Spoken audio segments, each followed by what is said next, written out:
You weren't powerful because people respected you. Jackson Reed said, his voice so quiet the entire diner went still. You were powerful because everyone was too afraid to speak. That ends tonight. Deputy Caleb Walker's hand moved toward his badge. Jackson didn't flinch. Behind him, 14 motorcycles idled in the parking lot, and for the first time in 6 years, Emma Carter wasn't shaking. She was watching, and she was done being afraid. If this story moved you, subscribe to our channel and follow Emma's journey all the way to the end. Drop a comment telling us what city you're watching from. I want to see how far this story has traveled. Now let's go back to where it all began. The Silver Pine family diner sat on the edge of Route 9, like it had always been there and always would be, the kind of place where the coffee was never quite hot enough and the pie was always better than you expected. Truckers stopped in, families stopped in, old men with nothing better to do sat at the counter for 2 hours nursing one cup of coffee, and nobody said a word about it because that was just how things were done in Raven Creek, Montana. And everyone understood the unspoken agreement without having to name it. Emma Carter had worked there for 4 years. She knew every crack in the laminate countertop. She knew which booth had the wobbly leg, which table by the window got a draft when the wind came from the north, and which customers wanted their coffee black before they even opened their mouths. She knew the name of every regular, the name of every regular song, and in most cases, the name of every regular song's particular brand of arthritis medication, because that was the kind of person Emma was. She remembered things. She paid attention. She made people feel like they mattered. What she had never figured out how to do was make herself matter the same way. It was a Friday evening in late September when Jackson Reed walked through the door. He always came on Fridays. That was just a fact of life in Raven Creek, the same way winter came in October and the lake froze by December. The Hells Angels chapter that operated out of the county rode in on Friday evenings, took up the four-corner booths, ordered the same things they always ordered, tipped better than half the Sunday church crowd, and left before 10. The town had learned to live around this fact the way you learn to live around a boulder in the middle of a stream. You didn't remove it, you just navigated. Jackson came in first always. That was another thing people had learned. He held the door, which most people found confusing, given who he was supposed to be, and he scanned the room the way men scan rooms when they've spent enough years being careful that it became muscle memory. Blue eyes moving left to right, nothing threatening in his posture, just awareness. The kind of awareness that doesn't advertise itself. Emma was already moving toward the corner booth with menus she didn't technically need to bring because Jackson's table always ordered the same thing. She brought them anyway. She was thorough like that. Evening, she said. Emma. He nodded once. That was the entirety of their usual exchange. 2 words, sometimes 3, if the weather was particularly notable. She set the menus down, took his coffee order, and went back to the counter, while the rest of his group filtered in through the door. Big men in leather who laughed too loud and took up too much physical space, but always said please and thank you. Emma had stopped being afraid of them somewhere around month 3 of working at the Silver Pine. They were loud. They were rough around the edges. But they looked at her the way most people looked at wallpaper, which in some ways was a relief because being looked at too carefully was something Emma had learned to dread. The diner was busier than usual that night. A family reunion of some kind had booked the middle section, 14 people ranging from a grandmother in a wheelchair to a toddler who was exploring the structural limits of a bread roll. Emma moved between tables with the economy of motion that comes from 4 years of muscle memory, her smile automatic and genuine in equal measure. Her feet already complaining about the second hour of a double shift she hadn't planned to take, but had picked up because Sandra's daughter was sick and nobody else was available. She was reaching across Jackson's table to set down a coffee mug when it happened. Her sleeve caught on the edge of the sugar dispenser. Just for a moment, maybe 2 seconds. The cuff rode up above her wrist and she grabbed it back immediately, the motion so practiced and reflexive it happened before she even registered the cold air on her skin. She adjusted the mug, said something about the special, smiled, and turned away. She made it exactly 4 steps before she realized the table behind her had gone completely quiet. Not the normal quiet of men who've said what they needed to say. The different kind of quiet. The kind that means someone saw something and is deciding what to do about it. Emma didn't look back. She went to the counter and stood with her back to the room for a moment, breathing the way she'd taught herself to breathe slow and even until her hands stopped wanting to shake. It was nothing, she told herself. A sleeve. 2 seconds. People saw things and then they forgot them. That was how it had worked. That was how it had always worked. Nobody looked too closely because looking too closely meant getting involved, and getting involved meant inconvenience. And people in Raven Creek, like people everywhere, had a finely developed instinct for avoiding inconvenience. She turned around and went back to work. Jackson Reed was watching her. Not staring, not the aggressive territorial kind of watching that she'd become expert at reading from 30 feet away. Something else. Quieter. More careful. The way a person watches when they're trying to understand something rather than intimidate someone. Emma looked away first. She always looked away first. It was safer. The night moved forward, the way busy nights do, in a blur of orders and refills, and someone's kid who knocked an entire glass of orange juice onto the floor, and Emma cleaning it up without making anyone feel bad about it, because that was just how she handled things. She was good at handling things without making them worse.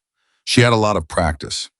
It was 40 minutes later when Deputy Caleb Walker came through the door. The diner had a particular way it responded to Caleb Walker's arrival. Not a negative way on the surface. People smiled. A few men waved. The grandmother from the family reunion called out something about her grandson's Little League game, and Caleb laughed and said he'd heard Raven Creek finally had some pitching worth watching. He had that quality, that easy warmth, the kind that made people feel like he was always just a little bit more genuinely happy to see them than they'd expected. Emma was refilling the coffee at table 7 when he walked in. She felt him before she saw him. That was how it worked now. Some receptor in her nervous system had been rewired sometime in the past 2 years to register his presence the way other people's nervous systems registered sudden loud noises or the smell of smoke. Something in her body simply knew. She kept pouring coffee. The man at table 7 said something about the weather. She said something back. Her hand was perfectly steady. Emma, Caleb's voice from 3 feet away. Easy, familiar, the way you said the name of someone you owned. Hey, she finished with the coffee, smiled at the man at the table, turned. Just finishing up. You want your usual. That'd be great. He touched the back of her arm, light, proprietary. You look tired. Double shift. You work too hard, said with the warmth of someone who cared and the precision of someone who wanted an audience to hear him caring. She was already moving toward the counter. At the corner booth, Jackson Reed's coffee had gone cold and hadn't touched it in 12 minutes. His eyes moved between Emma and Caleb Walker with the same quiet attention he'd been giving things all evening, and something in his face had shifted to a place that was very still, in a way that wasn't calm. His second, a broad man named Dex with a graying beard and the general shape of a refrigerator, leaned slightly toward him. You eating? Dex asked. Yeah, Jackson said, but he was still watching. The thing about small towns is that they have long memories for everything except the things that are inconvenient to remember. Raven Creek remembered that Jackson Reed had done 2 years for assault back when he was 26, and everyone agreed he hadn't changed much since. Raven Creek remembered that the Hells Angels chapter had been loosely connected to a bar fight in 2019 that sent one man to the hospital with a broken arm. Raven Creek remembered these things the way towns remember the things they need to justify their fear. What Raven Creek chose not to remember, or perhaps had never quite noticed in the first place, was that Emma Carter had called in sick 7 times in the past 18 months, always following a weekend. That she'd shown up to work twice with foundation makeup that stopped precisely at her jaw. That 3 different people had seen Caleb Walker drive her home, and not one of those people had ever seen her look happy about getting in the car.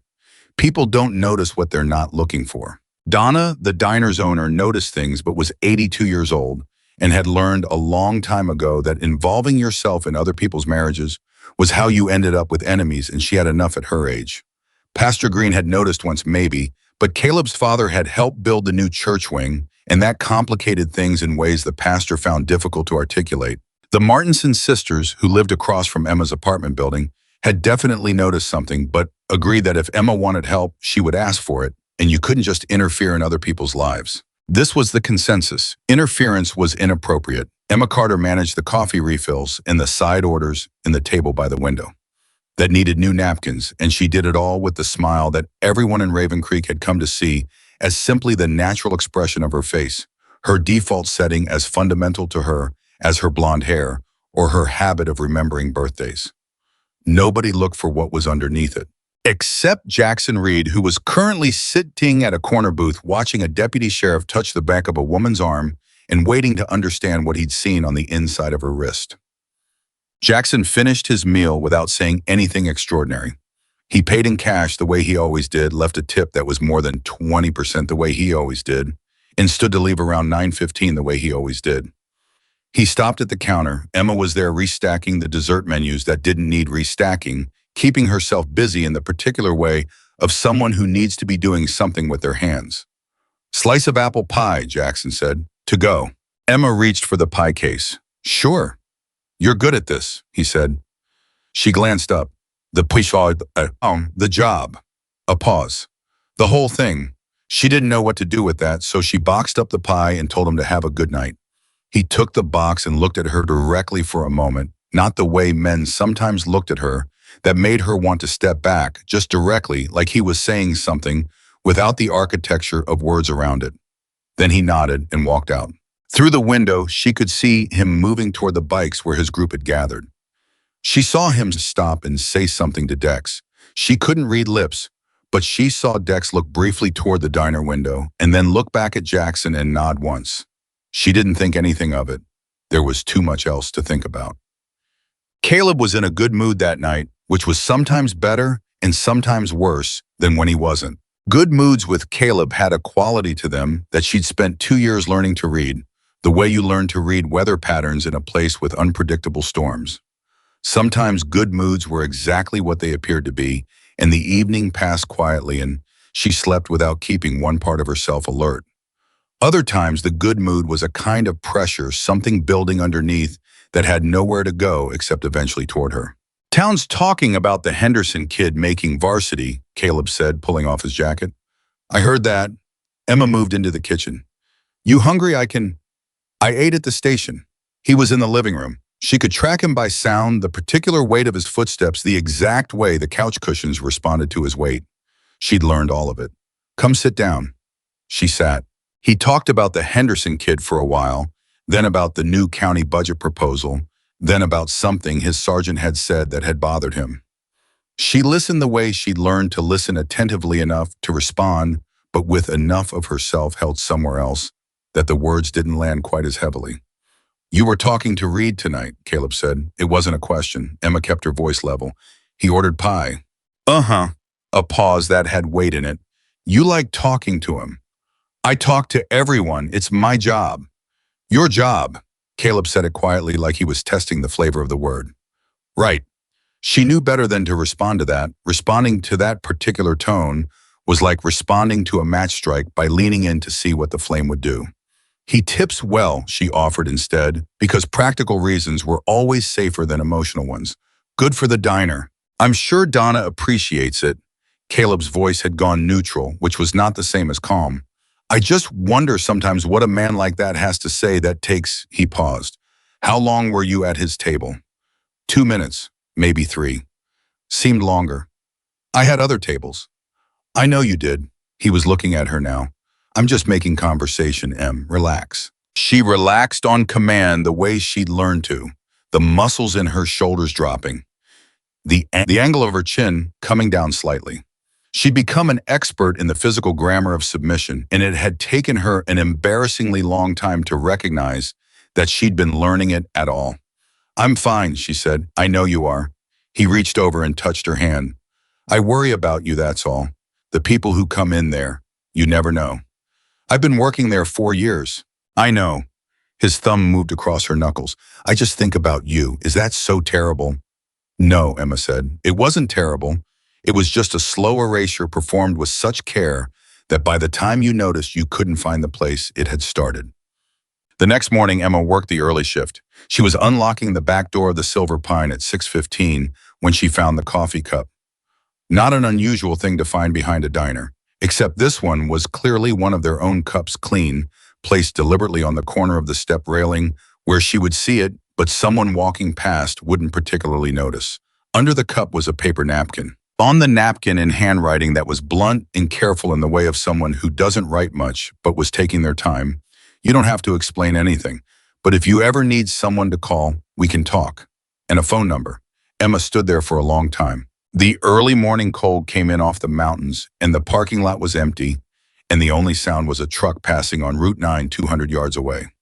She stood there reading 7 words on a paper napkin and trying to remember the last time a stranger had offered her something without a condition attached to it. She folded the napkin, she put it in her apron pocket, she went inside and started the coffee. She didn't call for 11 days. Those 11 days contained ordinary things. The breakfast rush, Donna complaining about the grease trap, a wedding anniversary couple who came in every Tuesday and always ordered the same thing and held hands across the table in a way that Emma watched from the counter sometimes without quite being able to explain what she felt. Regular things, the texture of a life. They also contained one night when the good mood tipped over into the other thing, and she spent the following morning covering the kinds of marks that had become a familiar project. The angle of foundation, the choice of sleeves, the geography of what was visible versus what wasn't.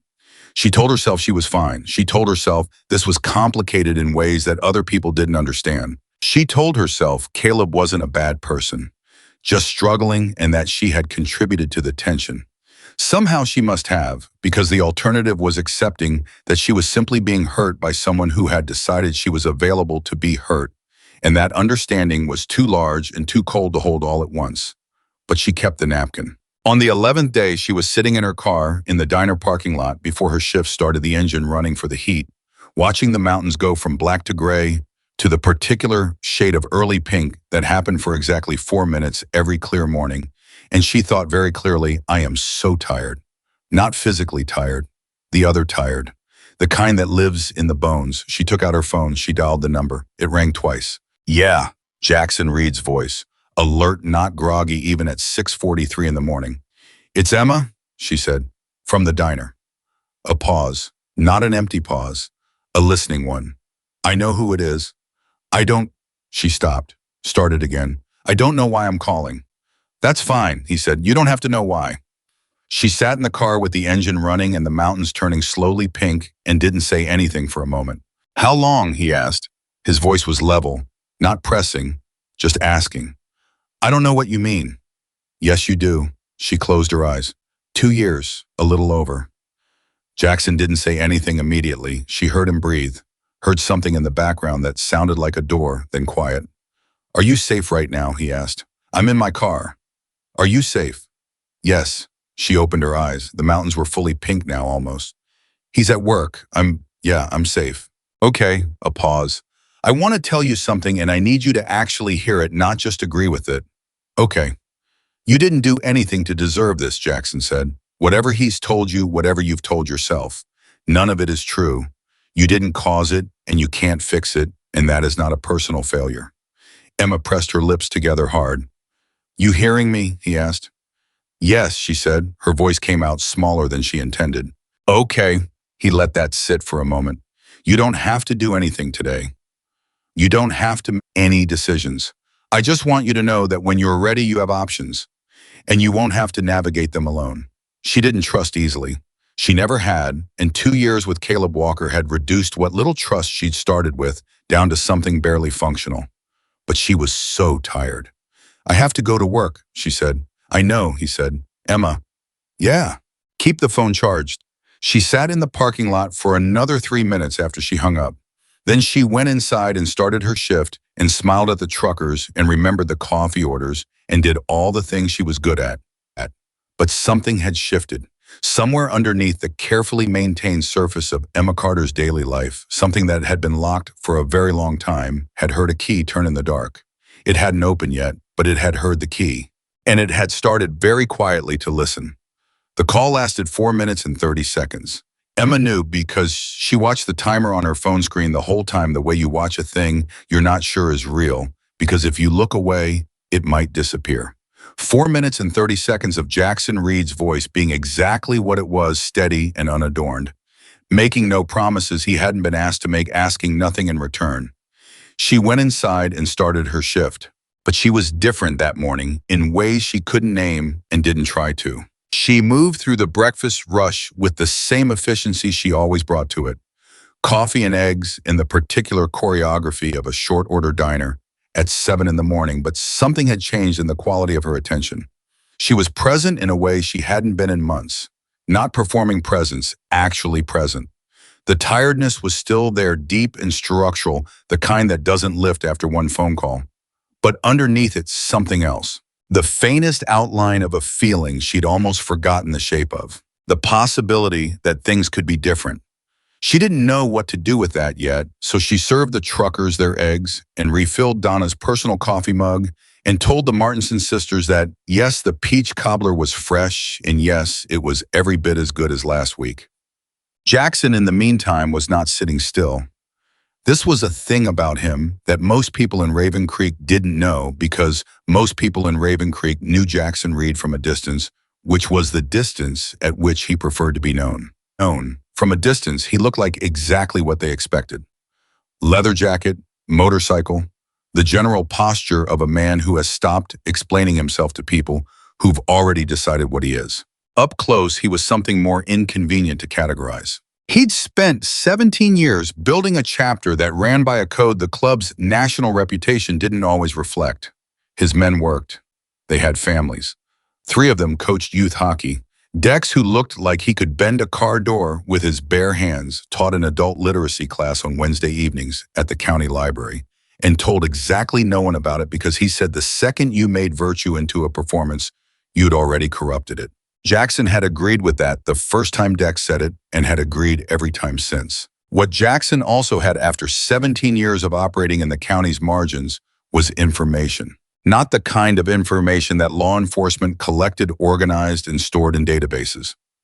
The other kind, the kind that lived in conversations and things people said when they thought they were only talking to someone who didn't count. Bartenders heard things. Mechanics heard things. The woman who cleaned the county courthouse 3 nights a week heard things that would have surprised the judges considerably.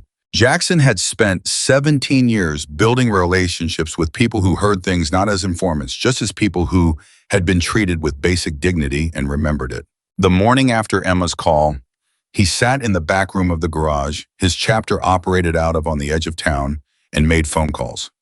"Caleb Walker," he said to Dex, who was sitting across the table with a mug of coffee. "What do we know local?" Dex said. "Been on the county force 6 years. Before that, 2 years with the Hillsborough PD. A pause. Before that, 1 year with a department in Idaho, Blackwell County." "1 year," Jackson said. "1 year," Dex confirmed, and his voice had the particular flatness of a man who has already understood what he's about to say. "Then he resigned, reason listed as personal." Jackson looked at him. "I got a cousin who knows a woman who used to work the records department out there," Dex said. "I'm making a call this afternoon." "Make it," said him. The call came back in 3 hours. Dex came and found Jackson in the garage where he was working on a '78 Ironhead that had belonged to his father and that he would probably never finish because finishing it felt too much like a kind of goodbye he wasn't ready for.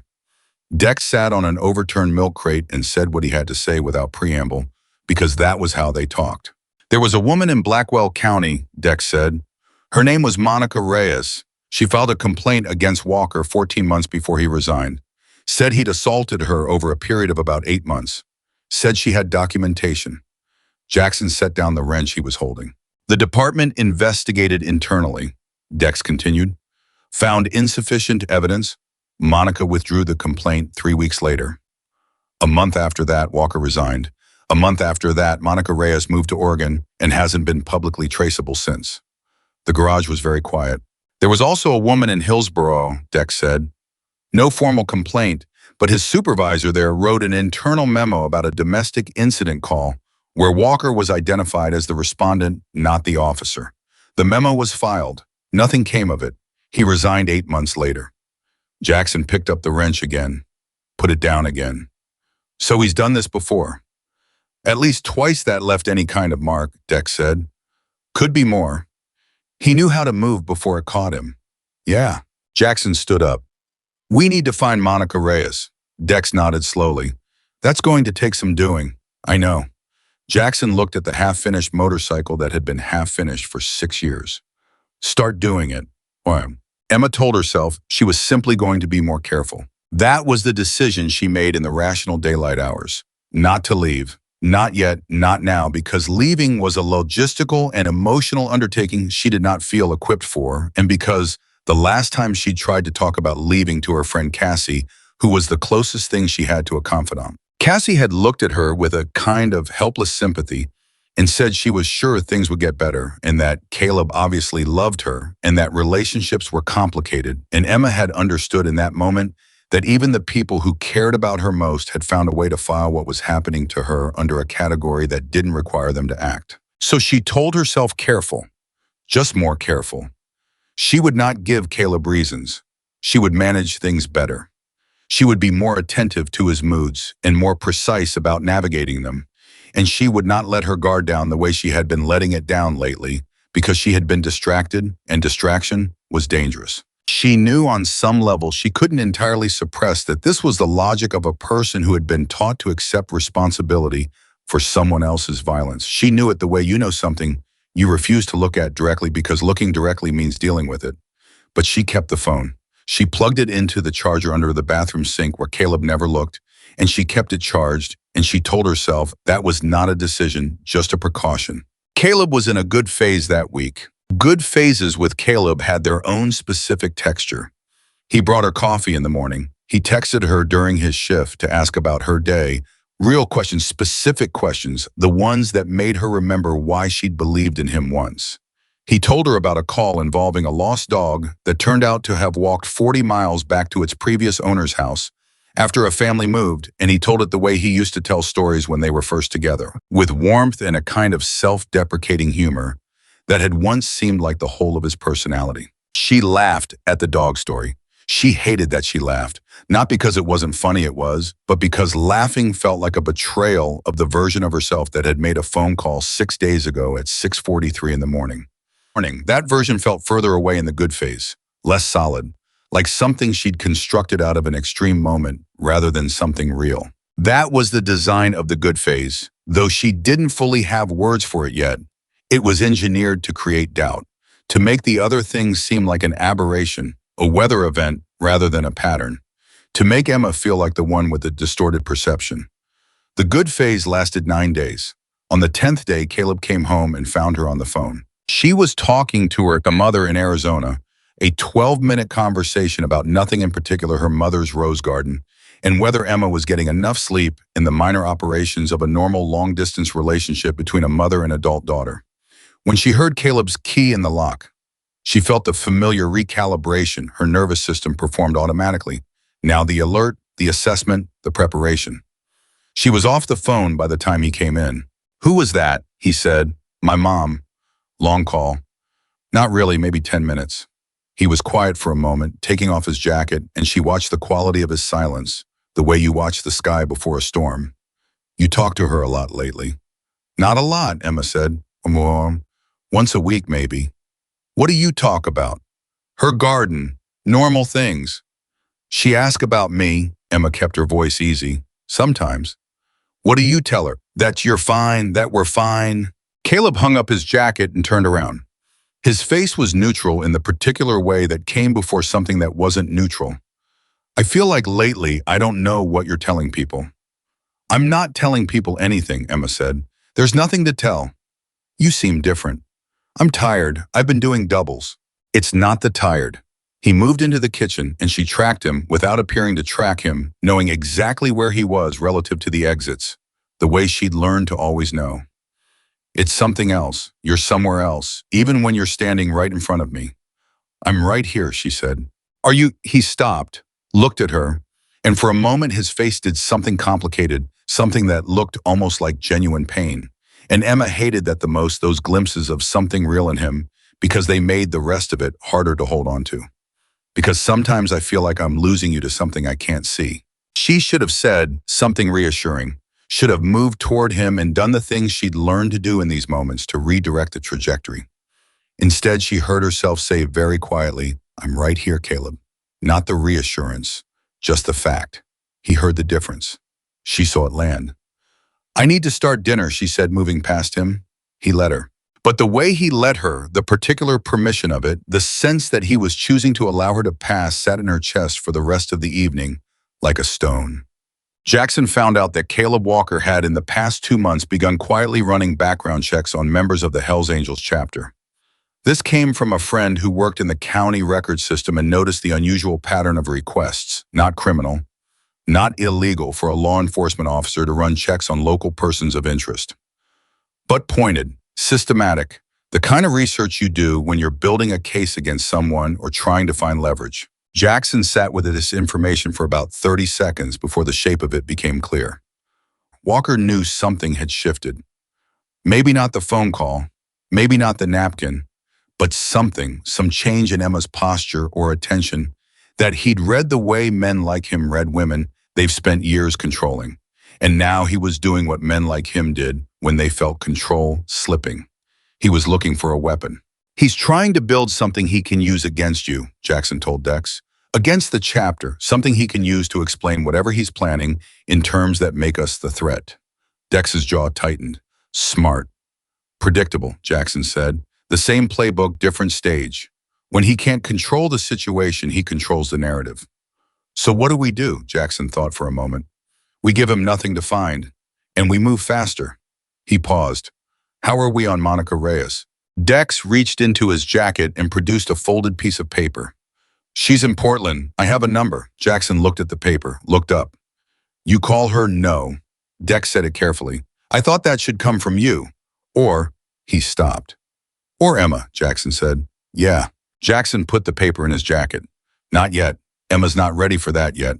He said it not the way people say things when they're making decisions for someone else, but the way you say things when you understand the precise nature of someone's fear and you're not going to stampede them before they're able to stand. She'll tell me when she is. Emma's readiness arrived ahead of the schedule she'd privately set for herself, the way these things often do, forced by something she hadn't anticipated. The phone call came to the diner on the restaurant line at 10:30 on a Thursday morning. She was the one who answered it. The voice on the other end was female official sounding, the kind of professional neutrality that sits on top of something else. Is this Emma Carter? Yes. This is Dr. Pamela Voss. I'm a social worker with Cascade County Family Services. I'm calling because we've received a report of concern regarding your well-being. Emma went very still. A report, she said. An anonymous report, Dr. Voss said. I want you to know this call is entirely voluntary. We can meet whenever is comfortable for you, or if you'd prefer, we don't have to meet at all. The report was filed with concern, not accusation. Who filed it? Emma said, not quite a question. I can't share that, I'm afraid. Emma looked around the diner. Donna was in the back. The breakfast crowd had thinned. She turned slightly toward the wall. Dr. Voss, she said, is it possible for these calls to be, is there any way Caleb Walker would be notified that you called? A pause, very brief. The kind of pause that a skilled professional uses to absorb something significant without letting it show in their voice. That's not standard procedure, Dr. Voss said carefully. Is there a reason you're asking about that specifically? Emma said nothing for 3 seconds. 3 seconds was enough. Emma, Dr. Voss said, and her voice changed just a degree, professional neutrality, recalibrating into something more direct. If there is anything you want to tell me, this call is confidential. Emma looked at the clock on the wall. She thought about 9 days of good phase and the 10-day that had just begun badly. She thought about the look on Caleb's face when he said, I feel like I'm losing you to something I can't see. She thought about Monica Reyes, who she didn't yet know existed, moving to Oregon and becoming untraceable. She thought about a napkin on a railing and 4 minutes and 30 seconds, and you won't have to navigate it alone. I'm fine, she told Dr. Voss. Then she said, but I'd like to make an appointment. She called Jackson from her car on her break. He didn't file it, Jackson said when she finished telling him about the call. He would never file something that could be used against him. It came from somewhere else. Who? A pause. I may have made some discreet inquiries in the right direction. Through appropriate channels. He said it without apology, just information. The social worker system is there for a reason. I thought it made sense for someone to know. Emma sat with them. You did that without asking me. Yes, Jackson said. I should have told you. I'm telling you now. She expected to be angrier. She wasn't quite. She understood the impulse, and she understood that he had told her now directly without pretending it had been something else. Don't do things I don't know about, she said. I need to know what's happening around me. I've spent 2 years not knowing things, and she stopped. I need to know. Understood, he said. Simply, no over-explanation. Won't happen again. She believed him. That surprised her. There's something I need to tell you, Jackson said, and I need you to decide how you want to handle it. He told her about Monica Reyes. Emma listened without interrupting, which took more discipline than it looked, because every sentence landed somewhere new. An address she hadn't known existed in the geography of what was happening to her, and she needed time with each one. He's done this before. There was a woman in Idaho, a woman who withdrew her complaint, a woman who disappeared to Oregon. When Jackson finished, the line was quiet for a long moment. She moved, Emma said. Yes. She filed, and then she withdrew, and then she moved. Yes. Because it didn't work, Emma said, and her voice was very flat and very clear and held almost no emotion, which was itself a kind of emotion, because he made it not work. That's what I believe happened, Jackson said. Another silence. I want to talk to her, Emma said. I thought you might. Can you make that happen? I have a number, Jackson said, but that call should come from you, not me. This is your decision, Emma, your pace. I don't push this forward without your say. She pressed her palm flat against the steering wheel.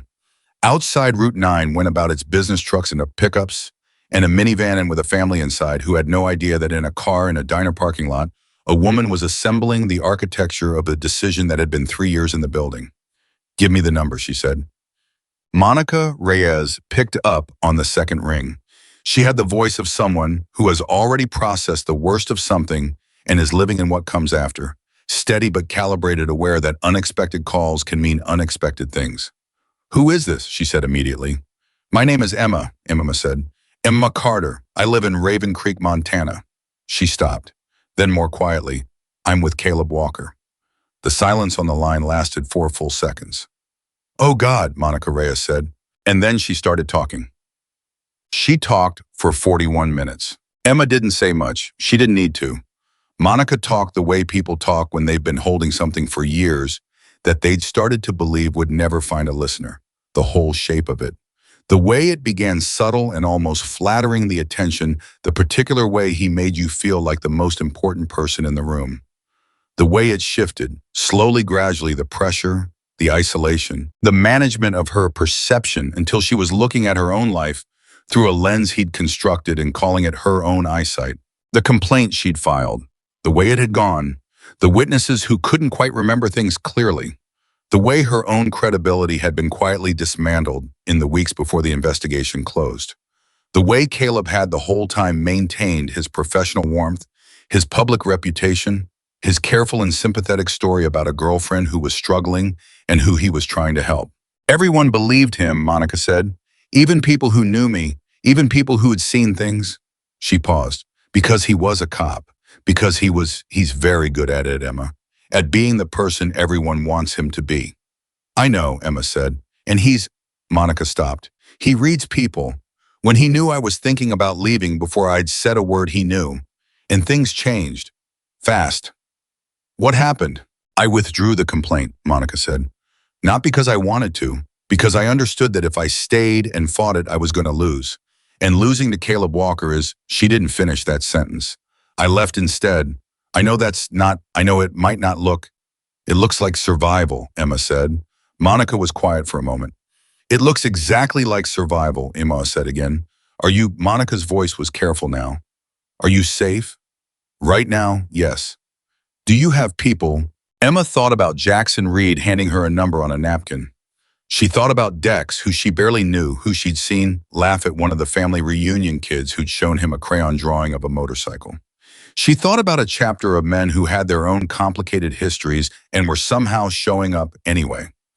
I'm starting to, she said. After she hung up, Emma sat for a long time. She thought about Monica Reyes in Oregon navigating the rest of her life with that particular weight that comes from having been disbelieved by people who should have known better. She thought about the woman before Monica, the one in Hillsborough, the one whose name she didn't have, the one who'd been reduced to an internal memo that led to nothing.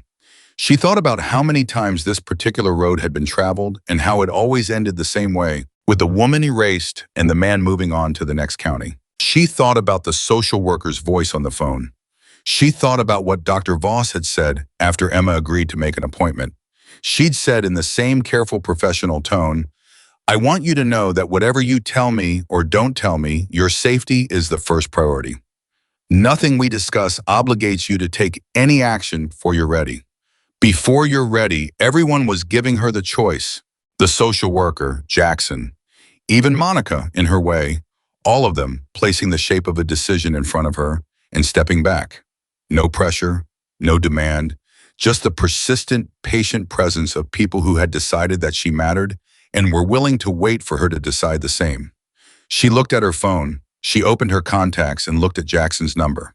Then she looked at Caleb's name in her contacts, the word sitting there with its 5 letters, and she thought about what Monica had said. "He reads people when he knew I was thinking about leaving before I'd said a word he knew." Emma understood something with a clarity that had the quality of cold water. She was not ahead of this. Caleb already sensed the change. He was already running checks on the chapter. He was already in the particular phase of his behavior that preceded the other thing, the careful good phase, the warm voice and the coffee in the morning, the whole maintenance operation of a man reasserting control through affection before he reasserted it through something else. She was not ahead of this, but she could be. She went back inside and finished her shift. She smiled at all the right times and poured all the right coffees and told Donna the grease trap situation was probably a 2-person job, and agreed that yes, the new supplier's tomatoes were notably inferior. And when she got home that evening and Caleb asked how her day was, she told him about the inferior tomatoes and the grease trap, and she made him laugh about the family from table 12 who had left their umbrella behind and then called 3 times to describe it as though umbrellas had distinguishing characteristics. She was fully present. She was entirely convincing. And while Caleb laughed about the umbrella, Emma Carter was doing something she hadn't done in 2 years. She was making a plan, not to survive, to leave.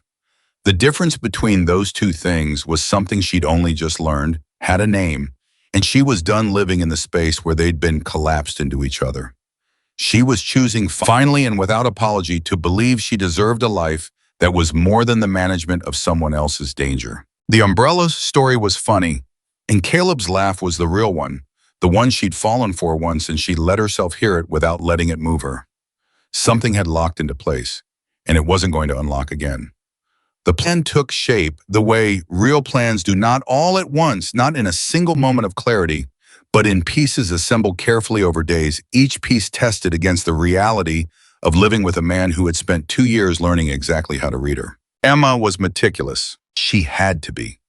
Caleb was smart in the specific way that people are smart when their entire emotional survival depends on controlling their environment, which meant he was excellent at detecting inconsistency. A slightly different morning routine, a new hesitation before answering a question, the wrong quality of silence after a familiar phrase.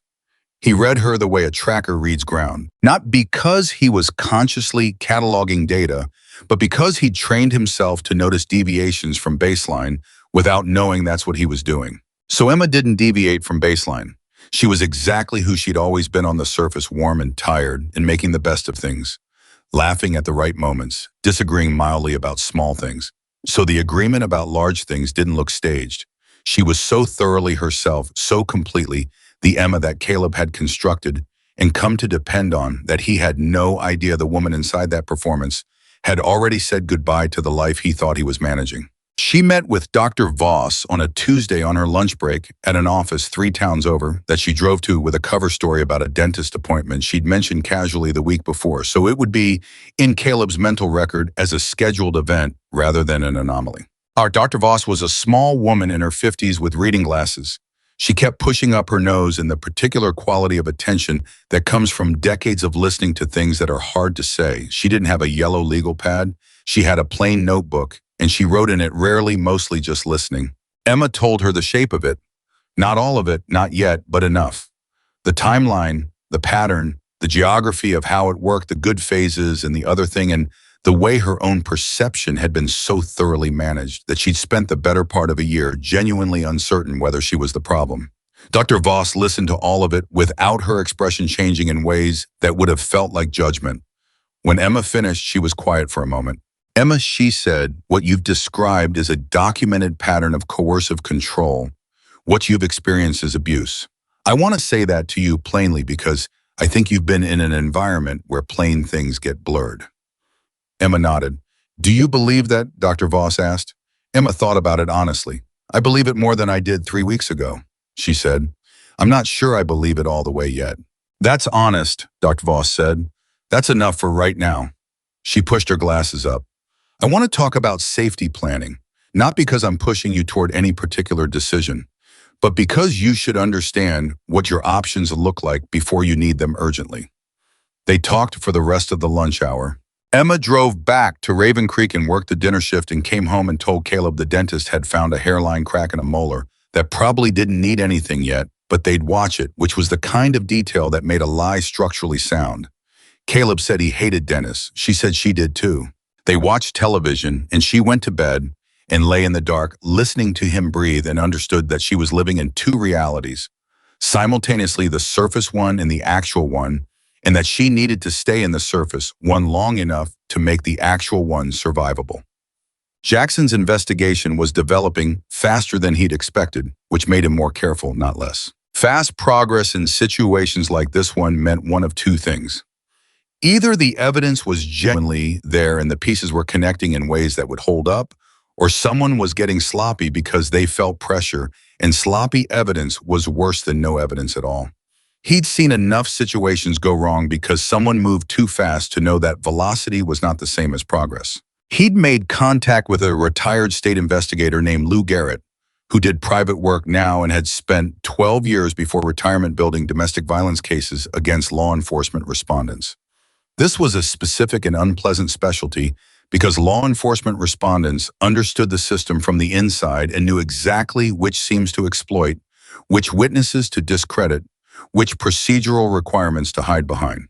Lou Garrett had beaten those cases 17 times out of 21 and was now 63 and slightly gruff and completely unimpressed by the Hells Angels Association, which Jackson found refreshing. What you have, Lou told him over the phone, speaking with the measured pace of someone who'd learned to never overstate, is a pattern. A pattern is useful. A pattern is not yet evidence in the way a prosecutor needs evidence. What do we need? Jackson asked. Documentation, medical records if she has them, photographs, text messages where the behavior is visible, even indirectly. A credible prior victim who's willing to make a statement. Lou paused. And you need the woman herself. Nothing moves without her participation, and nothing should. This is her case. I know, Jackson said. You sure? Because sometimes the people helping think helping means doing. It doesn't. I know, Jackson said again. Lou seemed to accept that. Monica Reyes, he said. I know that name from the Blackwell County thing years back. She talked to Emma, Jackson said. 40-some minutes, a pause. Okay, Lou said. And he said it the way he might say the sky was clearing after a week of bad weather. Just acknowledgement of a fact that mattered. That's something. Will she be enough as a witness? She withdrew her original complaint, Lou said. That complicates things. Defense will say she was lying then, or she's lying now. We'd need to show why she withdrew. The coercion behind the withdrawal, that's doable, but it's work. Another pause. How's Emma stability-wise? Jackson thought about the phone call 2 days ago. Emma's voice when she told him she'd talked to Monica, the quality of it, something resolved and something scared in equal measure. She's making a plan, he said. She's doing it carefully. Good, Lou said. Careful is good. Careful means she's thinking, not just reacting. Reacting is how people get hurt, he paused. Tell her not to change anything obvious. Not yet. The moment he realizes something is different, the risk goes up considerably. She knows, Jackson said. You sure she knows? She's been managing him for 2 years, Jackson said, and there was something in his voice that closed the question. She knows how to read the room. What Emma didn't know, and what Jackson found out on a Wednesday afternoon 11 days into the plan, was that Caleb had already started talking to people. Not about Emma, not directly, not yet, but the particular kind of talking that men like Caleb did when they felt the ground shifting, the kind designed to preposition the narrative. He'd been having lunches with the sheriff, talking about stress, about how the job was getting to him, about some personal things he was navigating. He'd mentioned to two colleagues that Emma had been distant lately, that he was worried about her, that she seemed like she might be struggling with something. I was building a story. The story was Emma was unstable. Emma was difficult. Emma was someone who needed help and who Caleb, devoted and long-suffering, is doing his best to support. Jackson heard about the lunches from two different sources independently and spent an hour sitting with the information before he called Lou Garrett. "He's already moving," Jackson said. Lou was quiet for a second.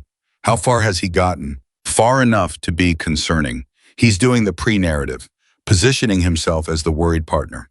"Okay." Lou's voice was steady. "This is actually not unexpected. This is what they do when they feel the control slipping. He doesn't know specifics yet. He's just laying groundwork. The question is how much time you have before he figures out that it's more than a general shift in the relationship." "Not much," Jackson said.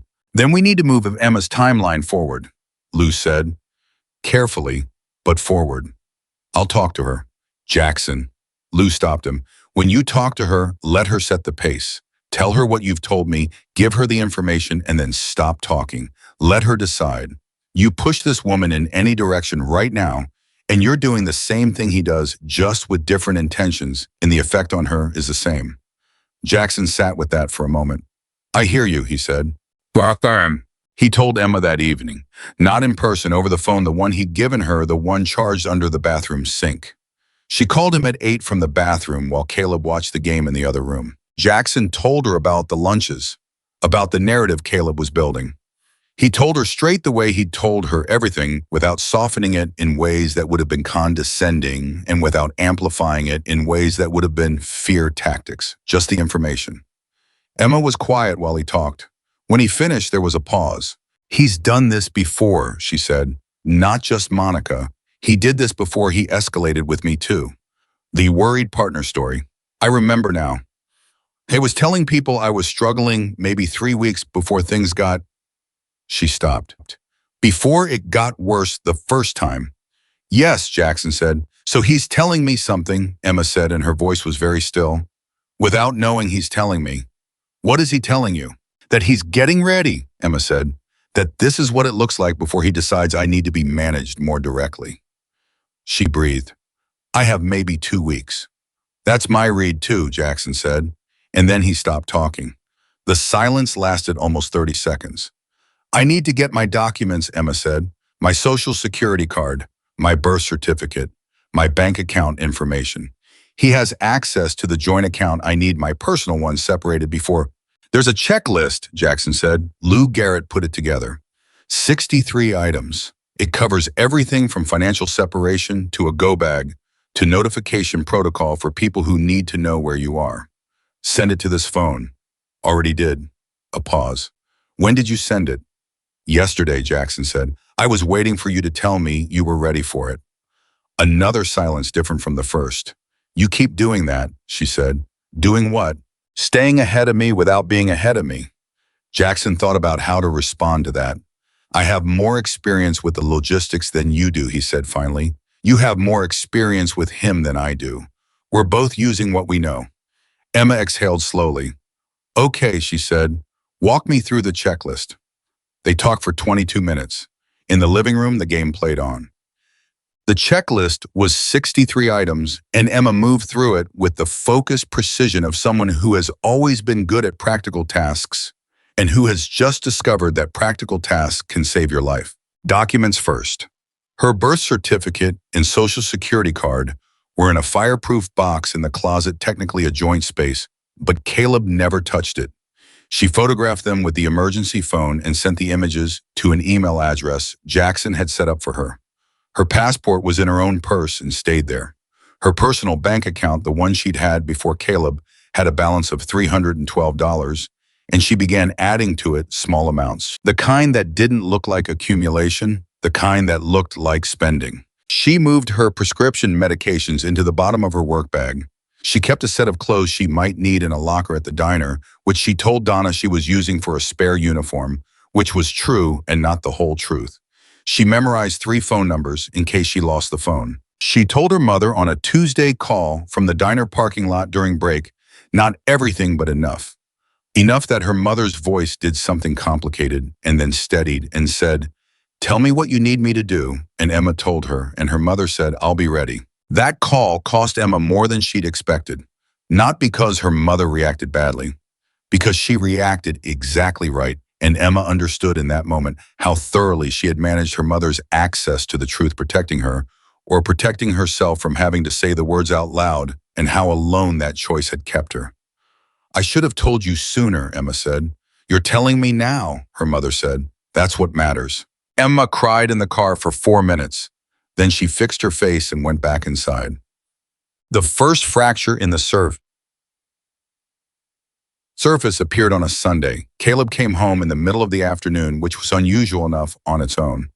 He'd been on a day shift and they'd had overtime from a call that ran long, and Emma was there when he came in, sitting at the kitchen table with a cup of coffee, reading, which was itself not unusual.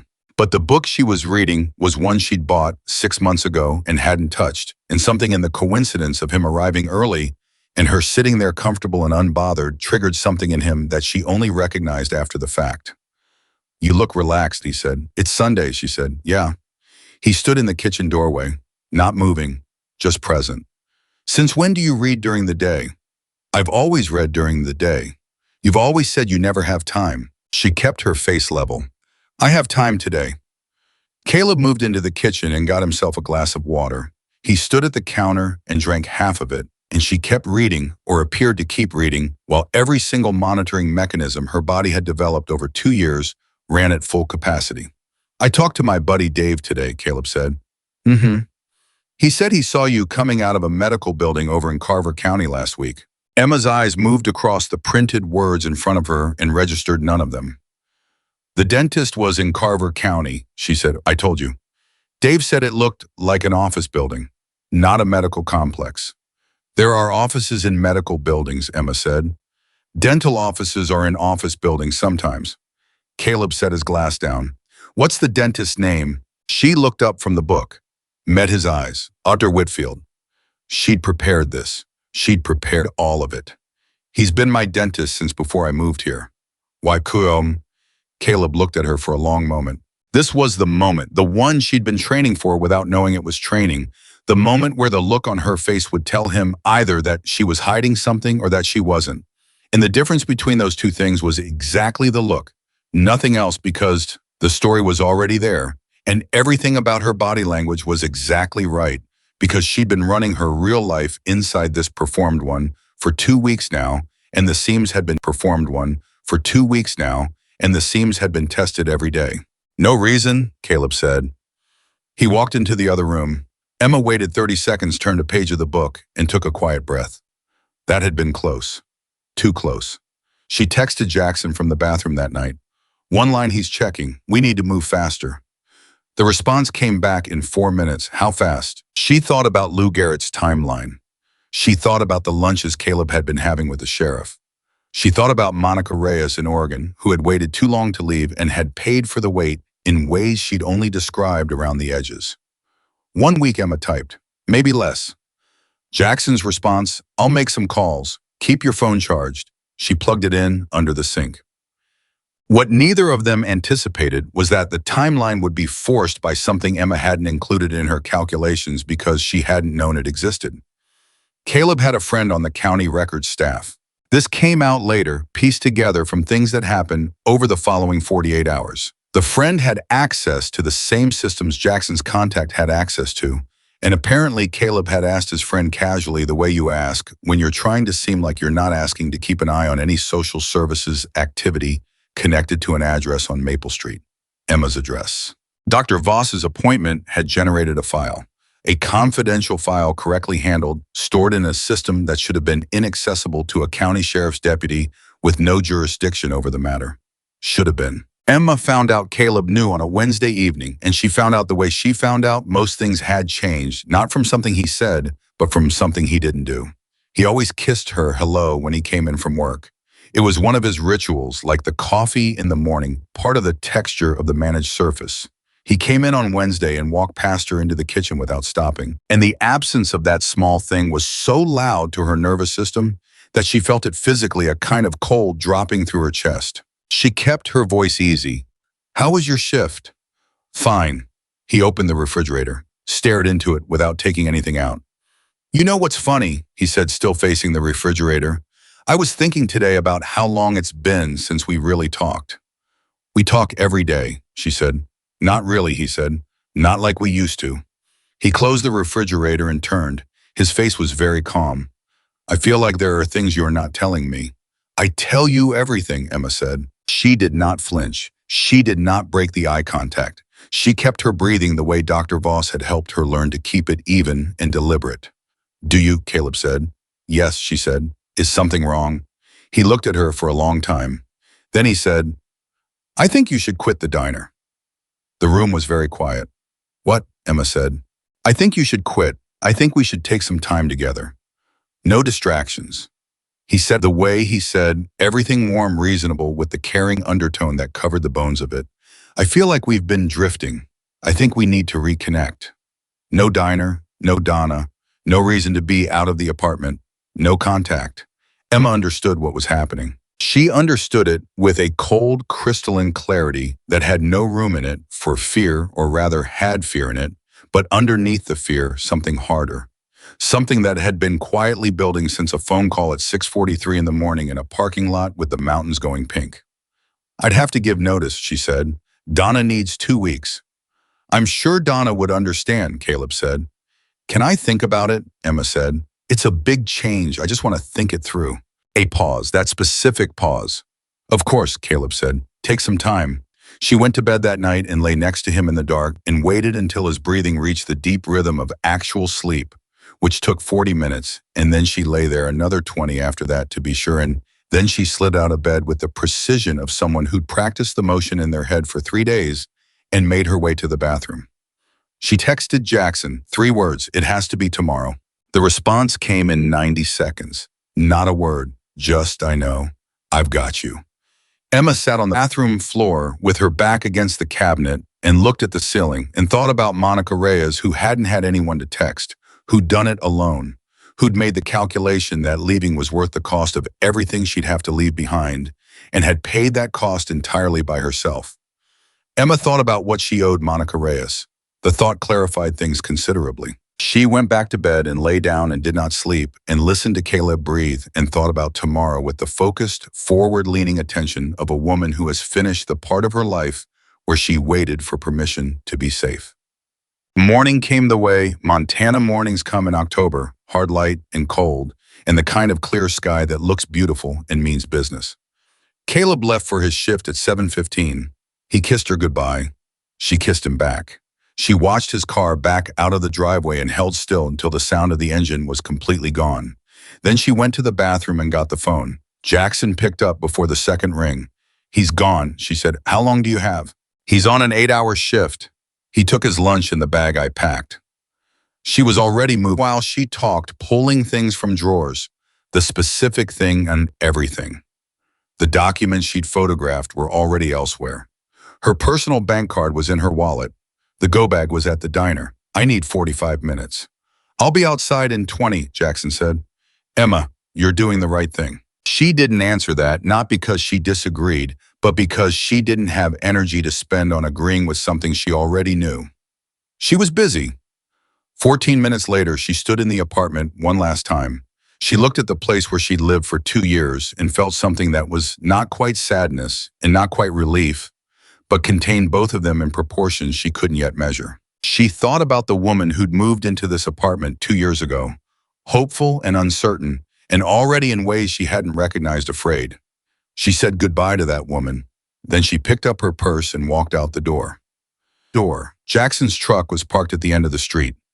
Not in front of the apartment, not visible from any of the windows she knew Caleb checked. She'd told him where to park, and he'd parked exactly there. She got in the passenger seat. Jackson looked at her, that same direct look that didn't perform itself, just was. He didn't say anything immediately. "Okay," Emma said, looking straight ahead through the windshield. "Let's go." Jackson started the truck. They pulled away from the curb, and the apartment disappeared behind them, And Emma kept her eyes forward and her hands in her lap, and she breathed even and deliberate the way she'd been taught. She had not been breathing like that her whole life. She was learning. That was enough. Her phone rang 11 minutes later. The contact name was Kiel. She watched it ring. She did not pick up. The call went to voicemail. 30 seconds later, a text, "Hey, you forget something this morning. Call me." Casual, easy, warm. She turned the phone screen down and looked at the road ahead and the mountains on the horizon that she'd watched turn pink in a parking lot a month ago when she'd been too tired to keep pretending she was fine. She was still tired, but it was a different kind of tired now. The kind that belongs to someone moving towards something rather than just surviving inside it. And for the first time in 2 years, Emma Carter let herself feel what she was moving toward without immediately explaining to herself why she didn't deserve it. It felt like air. It felt for the first time in a very long time like the beginning of something. Caleb Walker called 7 times in the first 2 hours. Jackson drove and Emma watched the call counter climb without touching her phone, each unanswered call landing in the silence between them, with a particular weight that neither of them commented on. The first call was casual. She knew that from the short duration, maybe 30 seconds before it rolled to voicemail, the kind of call someone makes when they're not yet concerned, just checking in. The second was longer. The third came 4 minutes after the second. By the fifth call, the intervals had collapsed to under 2 minutes, and something in the pattern of them, the relentlessness, the escalating frequency said more clearly than any words could have that the man on the other end of those calls had already understood. "He knows," Emma said. "Yes," Jackson said. "How long before he does something?" Jackson kept his eyes on the road. "He's going to try to reach you through other channels first. Friends, your work. He'll call the diner within the hour." "Donna?" Emma said immediately. "I called Donna this morning," Jackson said, "before I picked you up." Emma turned to look at him. "What did you tell her?" "The truth," he said, "or enough of it. I told her you were leaving a dangerous situation and that you were safe, but that someone might call looking for you and that she didn't have to say anything except that you weren't there." Emma was quiet for a moment. How did she take it? Jackson's jaw moved slightly. She said she'd been waiting for this call for 8 months, and she was sorry it took this long for someone to make it. Something moved through Emma's chest that she didn't have a name for immediately. Don, who was 82 and complained about the grease trap and called the coffee distributor personally when he delivered subpar beans, who had always treated Emma like she mattered, who Emma had protected from the truth because she'd been protecting everyone from the truth, including herself. Donna had seen it. Donna had been waiting. She faced forward again. "Where are we going?" she asked. "Safe house," Jackson said. "Belongs to a woman named Patricia. She's 68. She's been running a private safe shelter out of her property for 11 years. She's completely off any official registry because official registries can be accessed by people with law enforcement credentials, and that access has been used before." He paused. "She knows you're coming. She's done this 100 times. You'll be the only one staying there right now." "For how long?" "That depends," Jackson said, "on how fast Lou Garrett moves." Emma nodded. She'd expected uncertainty and had made peace with it, or was in the process of making peace with it, which was as close to peace as the situation allowed. She looked out the window at the Montana highway moving under them, the mountains on both sides, the vast indifferent sky, and felt the particular disorientation of someone whose whole landscape has just changed and who is still waiting for the reality of it to arrive fully. Her phone rang again. Caleb. She turned it, screen down on her knee. "He'll go to my mother," she said. "Does he have her number?" "He has everything." She said it flatly. "He made a point of having everything. Phone numbers, addresses, my doctor, my bank, my mother's address in Arizona. He called it caring." She paused. "My mother knows not to tell him anything." "When did you tell her?" 3 weeks ago." Jackson glanced at her, just briefly. "You've been planning this longer than you told me." "I've been planning it as long as I needed to," Emma said. "You were planning it longer than you told me too." A beat. "Fair," he said. They drove. Patricia was exactly what someone imagined when they imagined someone who had been quietly doing necessary work for 11 years without recognition or compensation. She was small and direct and moved with the efficiency of a person who didn't waste motion, and she had the particular warmth of someone whose warmth had been tempered into something practical, something that served rather than performed. She shook Emma's hand at the door. You eaten, she asked. No, Emma said. Then we do that first, Patricia said. Everything else is still going to be there in 20 minutes. Sit down. Emma sat at a kitchen table and ate scrambled eggs and toast and drank coffee that was strong enough to mean it, and Patricia sat across from her and talked about nothing for a while. The weather and the condition of the highway, and a story about her neighbor's horse that had developed an opinion about the new fence line, and Emma understood that this was deliberate, this ordinary conversation, that Patricia was giving her something to inhabit while her nervous system recalibrated from emergency to something lower. It was a skill, making ordinary feel possible. When Emma finished eating, Patricia looked at her directly. You want to know what happens now? She said. Yes. You rest today. Not because you need permission, because your body is running on stress hormones and adrenaline, and they will crash, guaranteed, and when they crash, you need to be somewhere safe rather than somewhere you have to be functional. She said it like a weather forecast, just information. Tomorrow you talk to Lou Garrett. Jackson will be here. We go through what you have and what you need and what comes next. She paused. Do you have any questions right now that can't wait until tomorrow?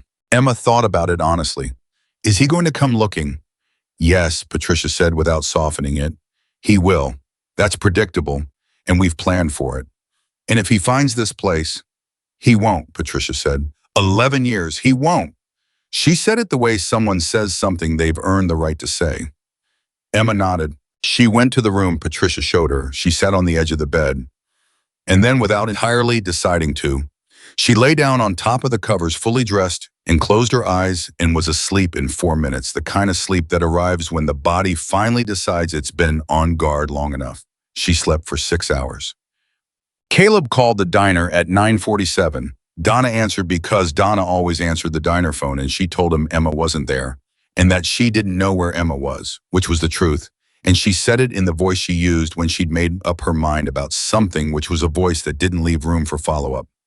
Caleb asked if Emma had come in that morning. Donna said she had not. Caleb thanked her and hung up. He called back 20 minutes later and this time asked if Emma had said anything about going anywhere. Donna said, Deputy Walker, I've answered your questions and I don't have anything else to add, and hung up. She then called Jackson's number, which he'd given her that morning, and told him about both calls and the exact phrasing Caleb had used, and how his voice had sounded on the second call, which was different from the first. Jackson thanked her. Donna said she'd be in touch if he called again, and hung up.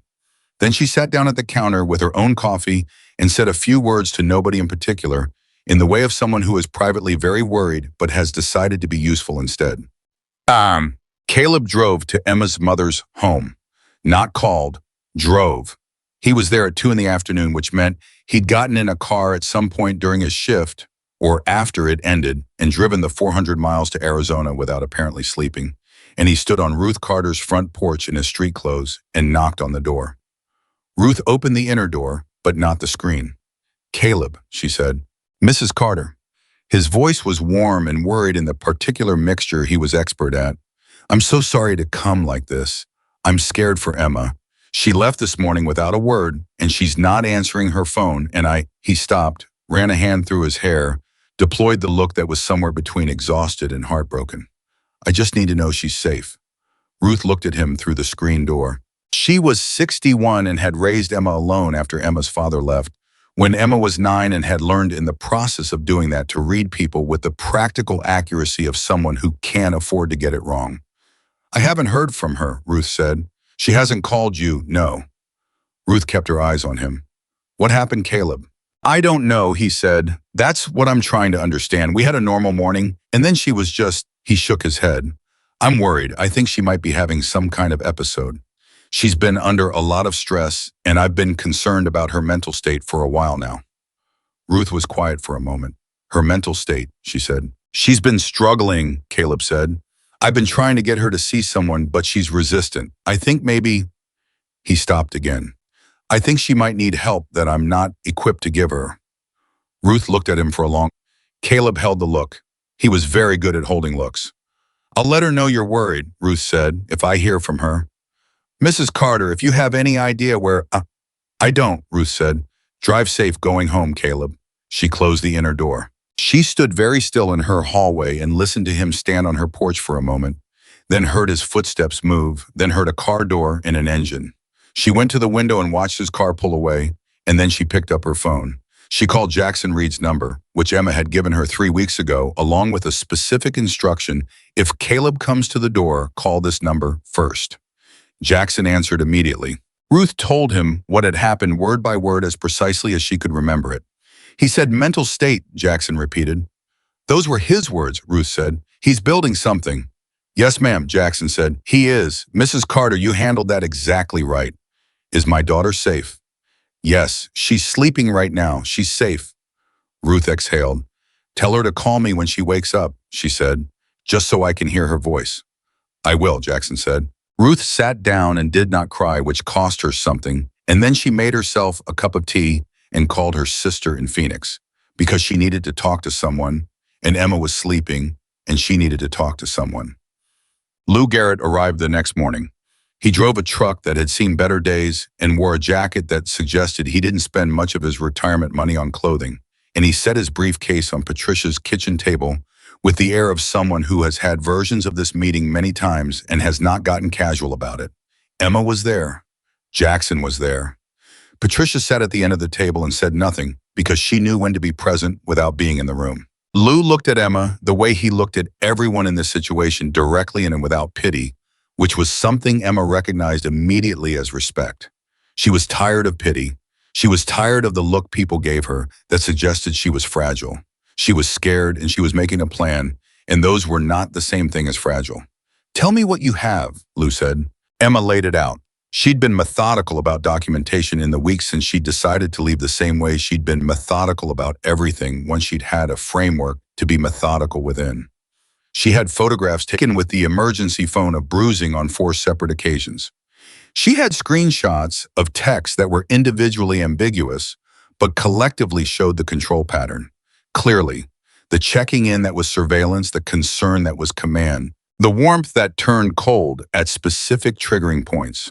She had a journal she'd kept in a notes app on the emergency phone for the past 3 weeks, dated entries describing specific incidents with specific language. She had Monica Reyes's phone number and Monica Reyes's verbal willingness to provide a statement. She had Dr. Voss's notes from 3 appointments. Lou went through everything slowly. He asked questions that were specific and precise, not comfortable ones, the kind that required Emma to look at things she'd half looked at and then put down. She looked at them. She answered the questions. When he finished going through the materials, Lou sat back. "This is more than I expected," he said. "I had good instructions," Emma said and glanced at Jackson. Lou looked between them. The text messages alone establish a coercive control pattern that a competent prosecutor can work with. The photographs establish physical abuse on at least 3 documented occasions. Monica Reyes, as a corroborating witness, assuming she holds, establishes a pattern across multiple victims, which is significant. He paused. The complicating factor is Walker's position. He has relationships within the department and within the county legal system. A standard report, filed in the normal way, goes through channels he has access to. "So what do we do?" Emma asked. "We go around those channels," Lou said. "There's a state-level domestic violence enforcement task force. They operate independently of county systems, specifically because of situations like this one. I have a contact there, a woman named Agent Felice Drummond." He paused. "She's good. She's handled 4 cases involving law enforcement respondents in the past 3 years. 2 resulted in convictions, 1 resulted in a plea, 1 is still pending." He looked at Emma. "She will want to talk to you directly. That's not optional." "Fine," Emma said. Lou seemed to have expected more resistance. He studied her for a moment. "It's going to take some time, 2 weeks, maybe 3, before we can put together something solid enough to move on." "What happens to Caleb during that time?" Emma asked. "He continues his life," Lou said. "He doesn't know the specifics of what you have. He knows you left, he knows something is happening, but he doesn't know the shape of it. He'll continue doing what he's doing, building his counter-narrative, positioning himself as the victim." He paused. "That actually helps us. Every move he makes in that direction is another piece of evidence about who he is and how he operates." Emma absorbed this. "He'll come after the chapter," she said. "He's already running background checks on Jackson's people. He'll use whatever he finds." "Let him," Jackson said. He said it with a quiet certainty that wasn't arrogance. There's nothing there he can use to change what you have. He can make noise. He can't change the photographs. Lou nodded once. Walker's record in Blackwell County in Hillsborough, even without Monica Reyes making a formal statement, is enough to establish a pattern in front of a judge. The question isn't whether the evidence exists. The question is getting it in front of people who aren't compromised by their relationship with him. Agent Drummond, Emma said. Agent Drummond, Lou confirmed. I'll make the call today. Caleb filed a missing persons report at 4 in the afternoon. This was technically within his rights as a concerned domestic partner. It was also, Lou pointed out when Jackson called him, a tactical move dressed as concern, because a missing persons report put Emma's name and whereabouts into official systems that Caleb had access to, and it positioned him publicly as the worried partner before Emma could position herself as anything else. He's moving fast, Lou said. He always does when he's scared, Jackson said. Can we get ahead of it? Jackson thought. Agent Drummond needs to move faster. I'll call her tonight instead of tomorrow, Lou said. This changes the timeline. Emma needs to make contact with Drummond in the next 48 hours. When Jackson told Emma, she didn't flinch. Fine, she said. Set it up. Patricia at the end of the table looked at Emma with something that had moved past professional assessment into something more personal. She'd seen 100 women sit in this kitchen. She'd learned to read the precise position each of them was at the ones who were ready and the ones who weren't, the ones who would move forward and the ones who would circle back one more time. Emma Carter was not going to circle back. Patricia could see it in the way she held herself. Not rigid, not performing strength, just present. Settled in her own body in a way she probably hadn't been in 2 years. You doing okay? Patricia asked her that evening when Jackson had gone to make calls and it was just the two of them. I'm scared, Emma said. Good, Patricia said. Scared means you understand what's at stake. I'm more worried about people who aren't scared. Emma looked at her. Does it get easier? The fear. All of it. Patricia thought about it with the honesty of someone who doesn't comfort people with lies. Some of it gets easier fast. Some of it takes a long time. Some things you carry differently, but you don't put down. She paused. But here's what I know for certain. Every single woman who has sat at that table and then gone on to live her life has told me the same thing at some point after. That the hardest moment was not leaving. It was the period right after leaving, when you're not yet in the new life, and you're not in the old one, and you're just in the in-between, and it feels like it will never resolve. Emma nodded slowly. This is the in-between, Patricia said. It resolves. Agent Felice Drummond was 44, had 12 years with the state task force, and conducted her first call with Emma at 7 in the morning, 2 days after Lou Garrett's call from a secure line Patricia kept for exactly this purpose. She was thorough, which Emma had expected. She was also beneath the professional efficiency, clearly angry not at Emma, at the situation, at the particular architectural unfairness of a system that allowed someone like Caleb Walker to operate within it, and she had learned to make that anger useful rather than personal. The missing persons report is actually helpful to us, she told Emma. It puts him on record as having made an official filing about you, which establishes the relationship in a public way he can't later disavow. It also establishes a timeline. She paused. What I need from you, Emma, is a formal statement, comprehensive, everything from the beginning. How long will that take? As long as it takes, Drummond said. We'll do it in sessions. We won't rush it. A pause. I also wanted to talk to Monica Reyes. She said she was willing. I know. Lou briefed me. Drummond's voice had a quality of focused momentum to it. There's something else. Walker has a sergeant at the county department named Harris, who has been his supervisor for 4 years. I have reason to believe Harris has seen things that he filed incorrectly. I want to talk to him before Walker realizes we're looking at him. Can you do that without it getting back to Caleb? I can if I move in the next 36 hours, Drummond said, which I intend to do. Emma sat in Patricia's kitchen with the secure phone to her ear and the October light coming through the window and thought about the 6-minute call she'd made at 6:43 in the morning a month ago, sitting in a parking lot deciding she was too tired to keep pretending. She thought about how much had moved from that call to this one. How many people had stepped into this situation because one person had decided to say what was actually happening. Agent Drummond, Emma said. Yes, he's going to fight this hard. I know. And he has people who believe him, people who've known him for years who think She stopped. It's not going to be simple. No, Drummond said, it's not. These cases are never simple. But Emma, I've been doing this for 12 years. The cases that aren't simple are the cases that matter most, because the people at the center of them are the people who most need someone to see them clearly. A pause. I see you clearly, and I'm going to do my job. Emma closed her eyes for a second. Okay, she said. The missing persons report created ripples that moved through Raven Creek faster than either Jackson or Lou had anticipated. By Friday morning, 2 days after Caleb filed it, people in town were talking. The story circulating was the one Caleb had planted carefully over his weeks of lunches and concerned conversations. Emma Carter had been struggling.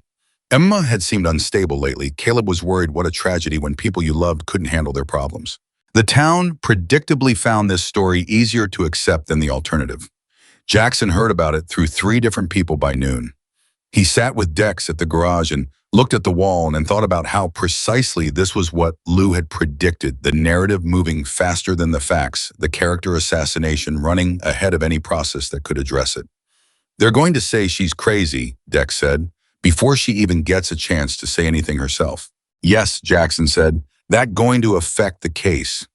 Drummond says no, Jackson said, says that's standard playbook for respondents in law enforcement positions, and that judges who hear these cases regularly have seen it enough to discount it.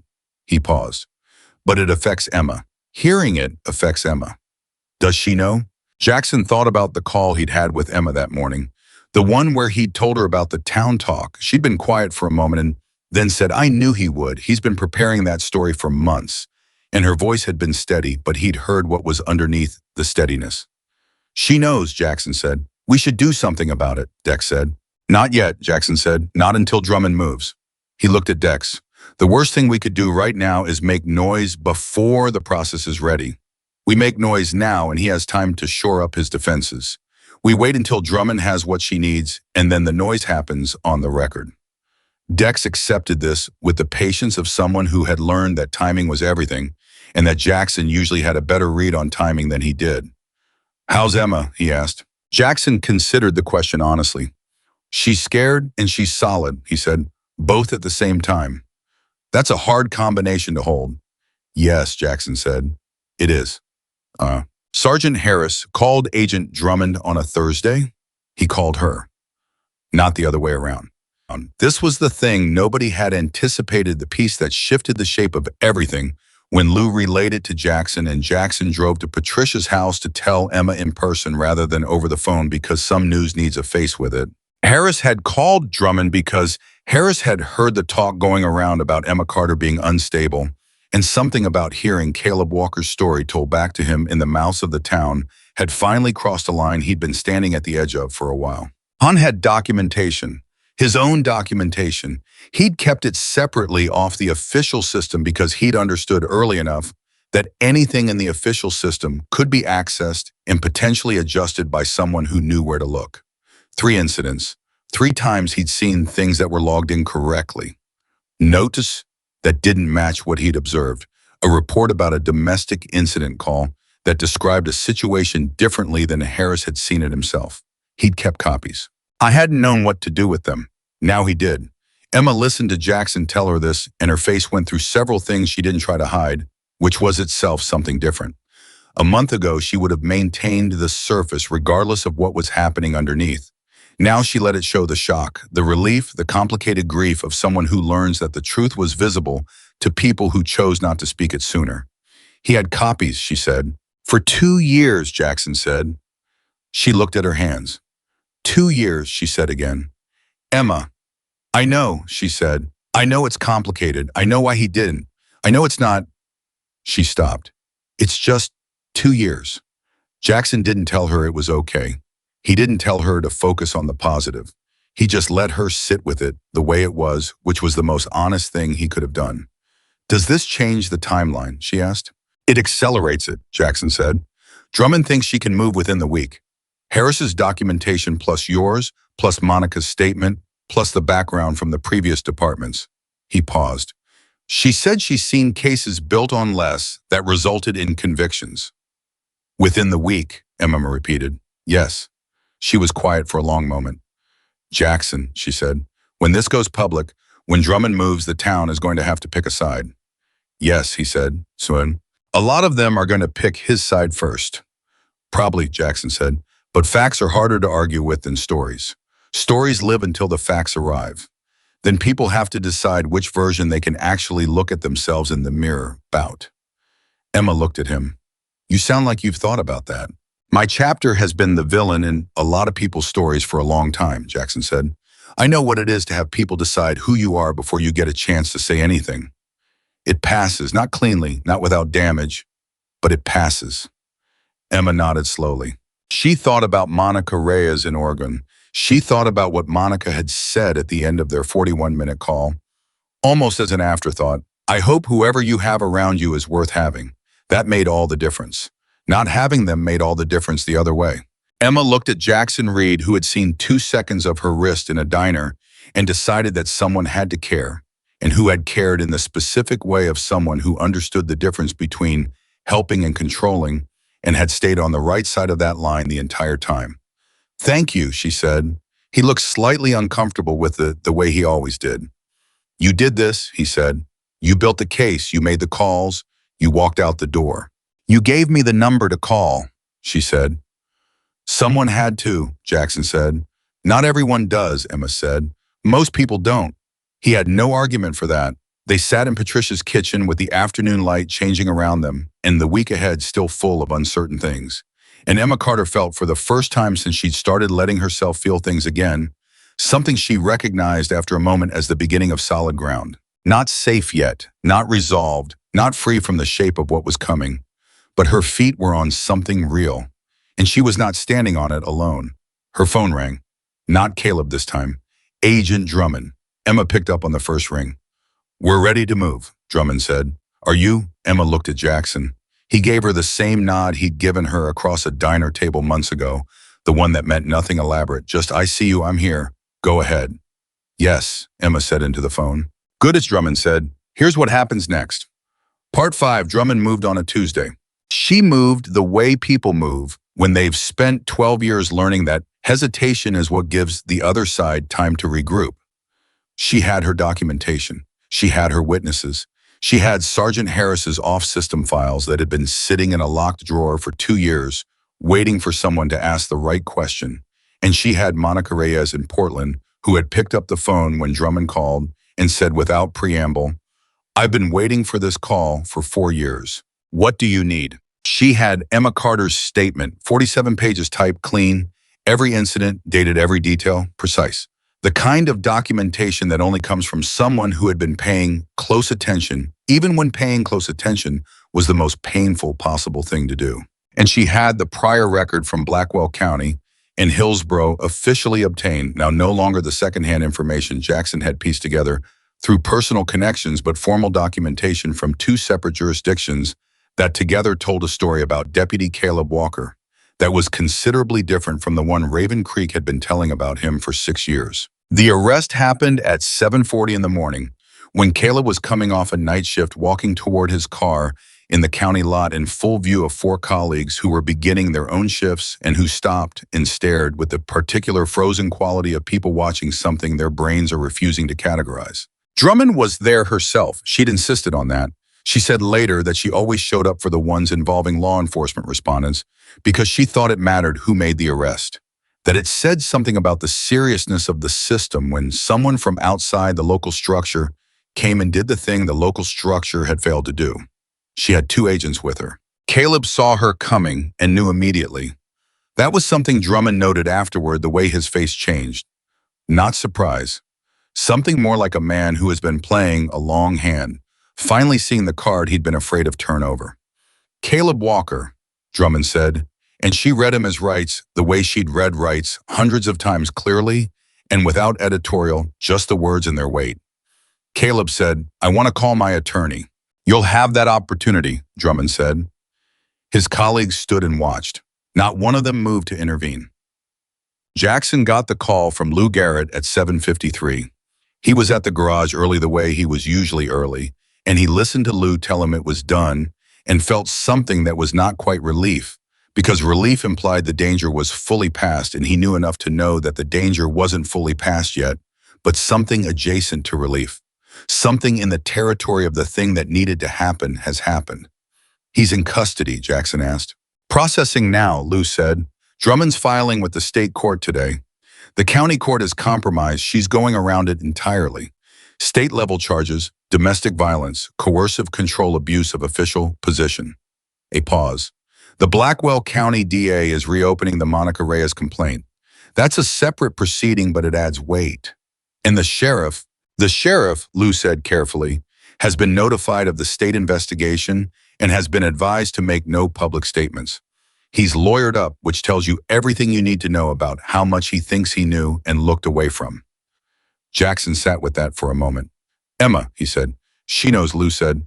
Drummond called her before the arrest. Gave her 10 minutes warning. A pause. She said she wanted to hear it after, not before. Didn't want to watch the clock. That sounds like her, Jackson said. He called her after he hung up with Lou. Emma picked on the second ring. I heard, she said. You okay? The question sat there for a moment. I don't know what I am yet, she said honestly. Something happened that needed to happen, and I don't know what I feel about it being over. I think I've been in emergency mode so long, I don't know what the other mode feels like. That's normal, Jackson said. Patricia says it's the most common thing, the after being stranger than the during. She said it resolves, Emma said. It does. A pause, then quietly, Jackson, he's going to say things in his defense. He's going to tell a story that, let him, Jackson said. You have 47 pages in Monica Reyes in Harris's drawer full of files in Drummond's 12 years. Let him tell whatever story he wants. Emma breathed. Okay. Emma. Yeah. You did this, he said. I want you to hear that. Not what I did, not what Lou did or Drummond or Harris. You made the call. You built the case.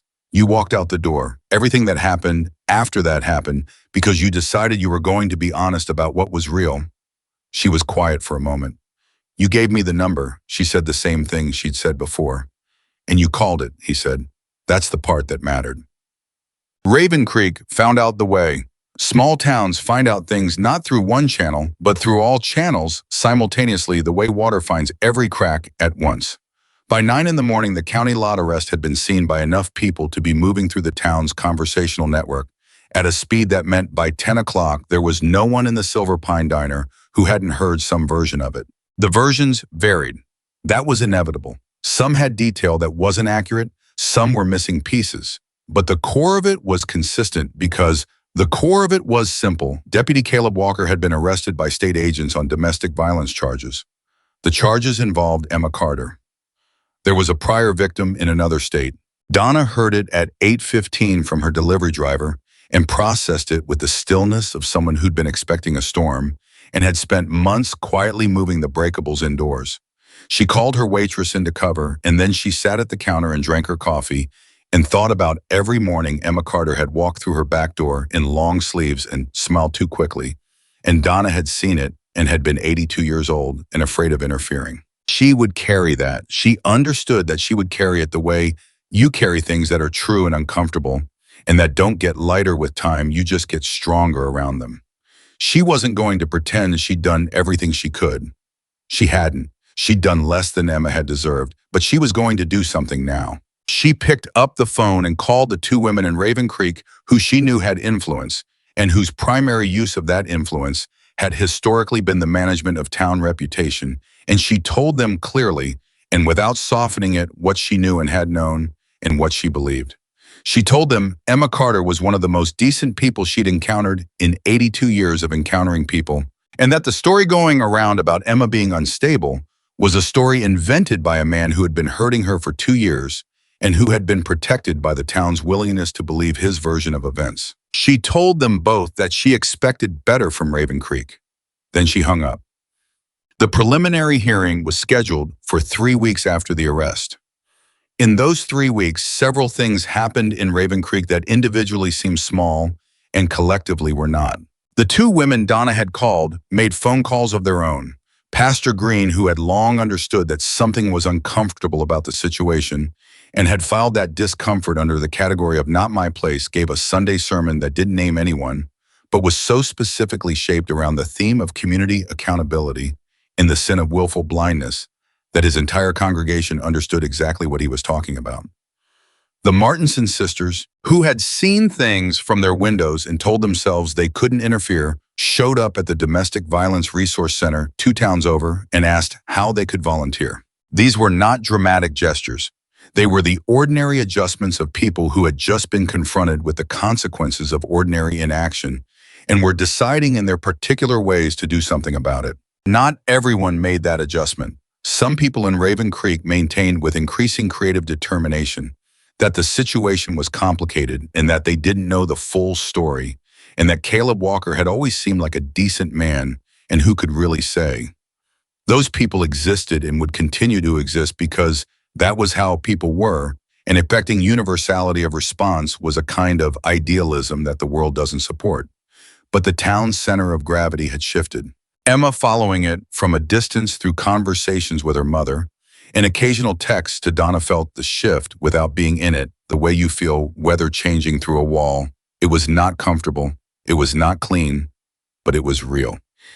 Lou Garrett called Jackson 2 weeks after the arrest with something neither of them had expected. Harris, Lou said, what about him?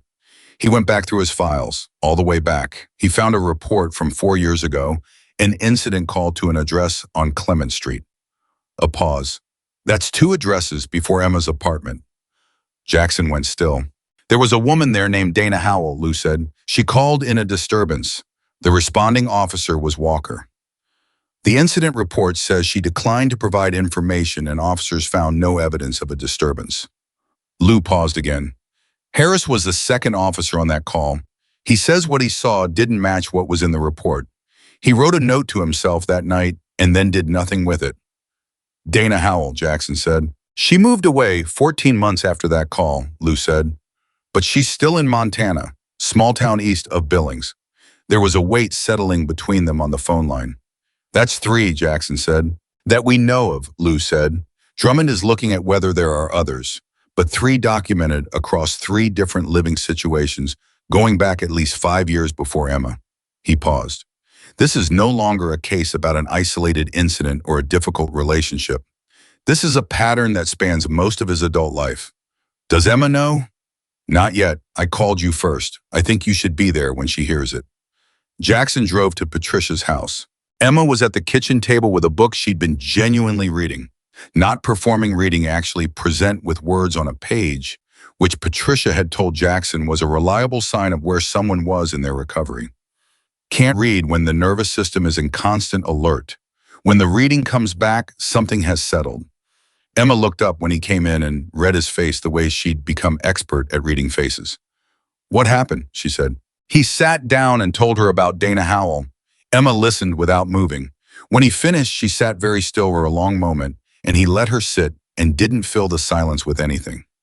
Because the silence needed to be there. 5 years, she said finally. At least 5 years. Yes. He's been doing this for at least 5 years that anyone can trace. Yes. She looked at her hands on the table. Dana Howell didn't have anyone, she said. Monica had people for a while, but they didn't believe her, and Dana... She stopped. She just moved east of Billings and nobody knew. Drummond is reaching out to her, Jackson said. Emma nodded slowly. She's going to want to know it mattered, she said. That someone finally traced it back and it mattered. That she wasn't just erased. She'll know, Jackson said. Emma looked at him. Will you make sure? Yes, Jackson said. She believed him. She'd learned in the past months to be precise about the difference between people who meant what they said and people who said what you wanted to hear. Jackson Reed was consistently, times uncomfortably, the first kind. Okay, she said. She picked up her book and set it down again and looked at the table and then said something that had been building in her for a while. I want to come back. Jackson looked at her. To Raven Creek. Yes. She said it clearly. I want to go back, not to hide and not to prove anything. I want to go back because it's my town too, and I'm done letting what he did there define my relationship with the place. She paused. And because Donna needs someone to cover the morning shift. Something in Jackson's face moved that was close to a smile. Donna told me last week she was thinking about hiring someone permanent. She's been thinking about that for 4 years, Emma said. She's not going to hire anyone permanent. She's waiting for me. She looked at him. Am I ready to go back? That's not something I can answer, Jackson said. I know, I'm asking your opinion. He considered it. Drummond says Walker's attorney is already building a defense around character witnesses and the pre-existing narrative about you. Going back to Raven Creek before the hearing means being visible in the place where that narrative lives. A pause. It also means the town sees you as you actually are, rather than the version he built. He looked at her. I think you know whether you're ready. Emma thought about it for a long time. She thought about the woman she'd been a year ago checking the parking lot before leaving work wearing long sleeves in September, measuring her words in advance, the way you measure explosive compounds, for the precise weight that doesn't set them off. She thought about the woman who had sat in a car at 6 in the morning watching mountains go pink and made a phone call because she was too tired to keep pretending. She thought about Dana Howell, east of Billings, and Monica Reyes in Portland, and the woman in Hillsborough whose name she still didn't know. I'm ready, Emma said. She came back on a Thursday. Patricia drove her. Not Jackson, though Jackson was there when she arrived, standing outside the Silver Pine with Dex and 3 others from the chapter. Not as a guard detail, just there present the way they'd been present for all of it in the particular way of people who had decided someone mattered and had not unmade that decision when it became inconvenient. Emma got out of the car and stood on the sidewalk outside the diner she'd worked in for 4 years. The town was going about its morning business the way it always did. 2 men from the hardware store across the street saw her, and one said something to the other, and they both looked. An older woman coming out of the pharmacy 2 doors down stopped walking for a moment. Emma met their eyes and didn't look away, which was new, which was entirely and deliberately new. She went inside. Donna was behind the counter and looked up when the door opened, and her face did the thing that faces do when relief and complicated emotion arrive simultaneously. She came around the counter and took Emma by both arms and looked at her for a moment, and then pulled her into a hug that said everything Donna had never said and hadn't known how to say and had been saving up in the meantime. When she stepped back, her eyes were bright in the way of someone who has decided they're not going to cry about it. You look better, Donna said. I am better, Emma said. Not all the way, but better.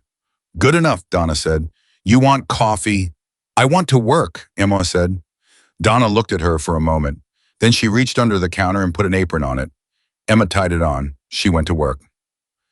The hearing came. It came on a gray November morning, and the state courthouse, 2 counties over, was not a large building, but it was fuller than courtrooms usually are for preliminary hearings because the case had developed a gravity that pulled people toward it.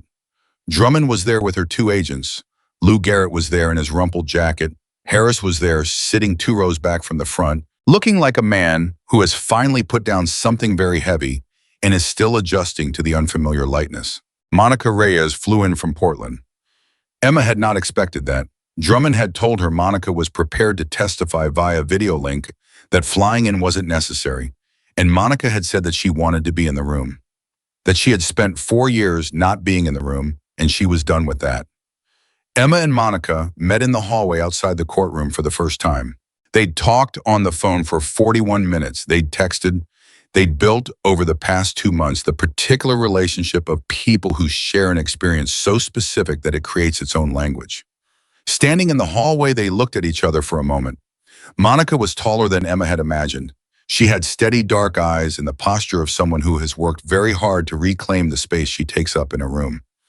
Hi, Emma said. Hi, Monica said. They hugged like people who already knew each other because they did.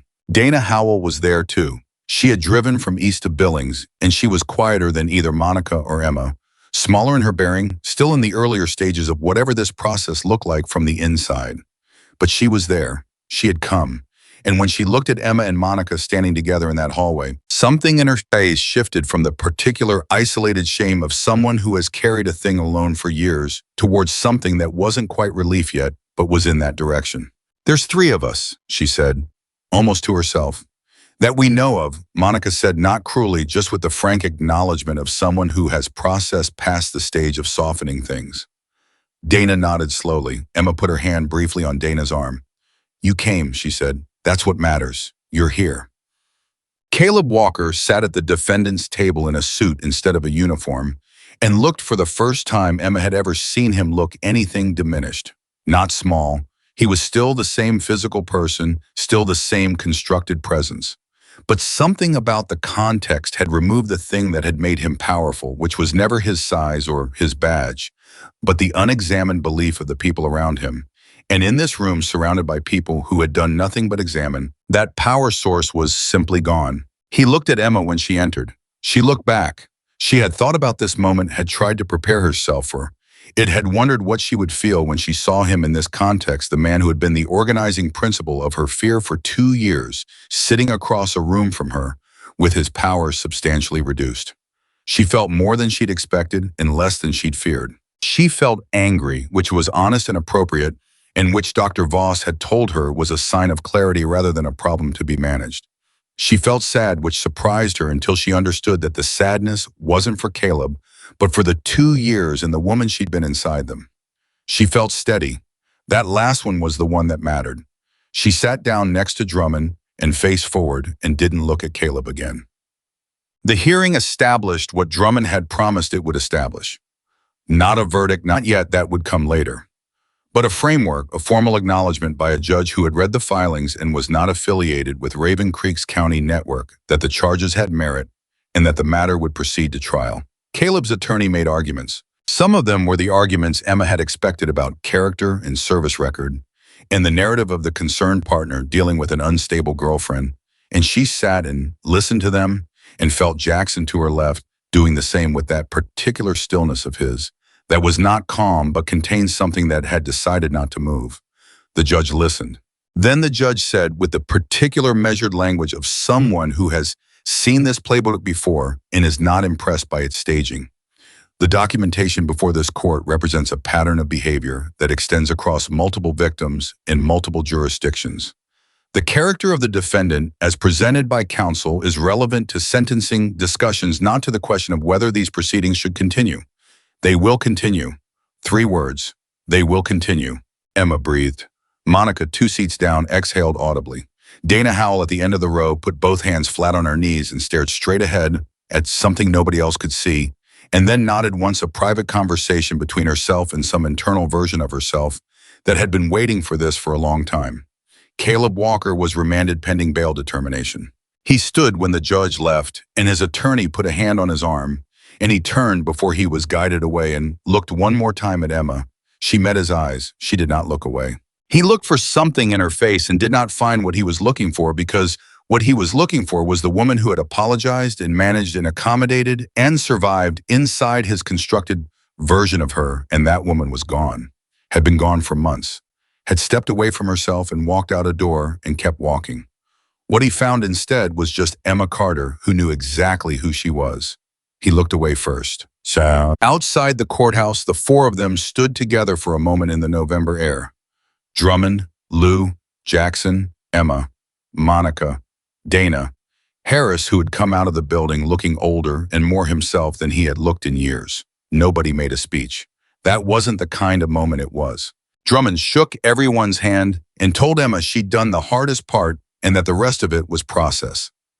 Lou said something to Harris in a low voice that made Harris nod. Monica and Dana exchanged numbers, and something was said between them quietly that Emma didn't catch and wasn't trying to. Jackson stood beside Emma and looked at the parking lot and didn't say anything for a minute.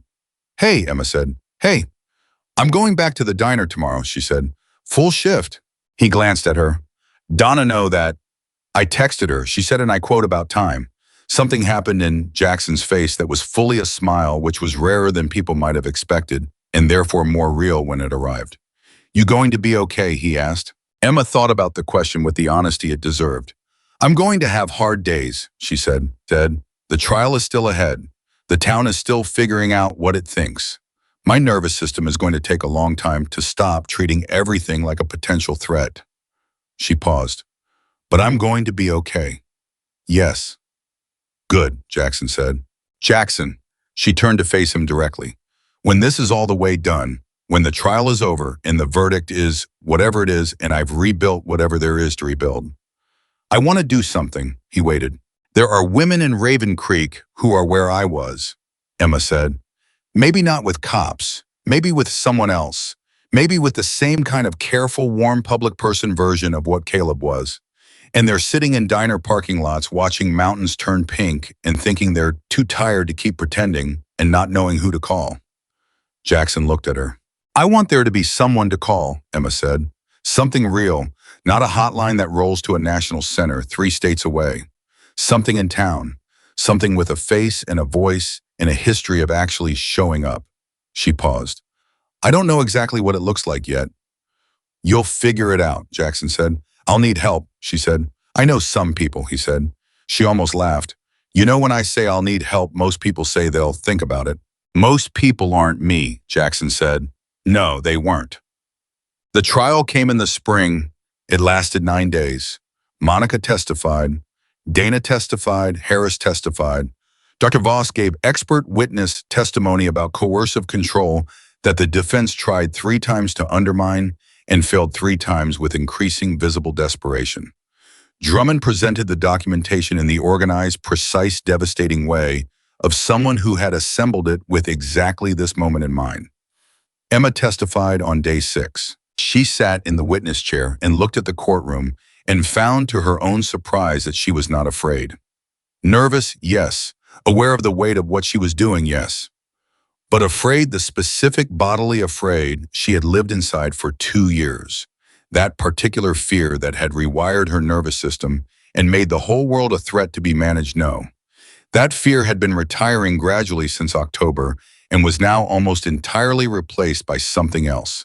Anger partially, clarity mostly. She told the truth. She told all of it, every piece in the organized chronological structure she and Drummond had prepared, and she spoke clearly enough that people in the back of the room could hear her without straining, and she looked at the jury the way Drummond had coached her to look, not for sympathy, just for understanding person to person. This is what happened. This is what was real. Caleb's attorney cross-examined for 2 hours. He deployed the prepared story about instability and difficulty in the version of Emma that Caleb had been building for months. He referenced the missing persons report as evidence of concern. He suggested that Emma's connection with the Hells Angels chapter represented a dubious influence.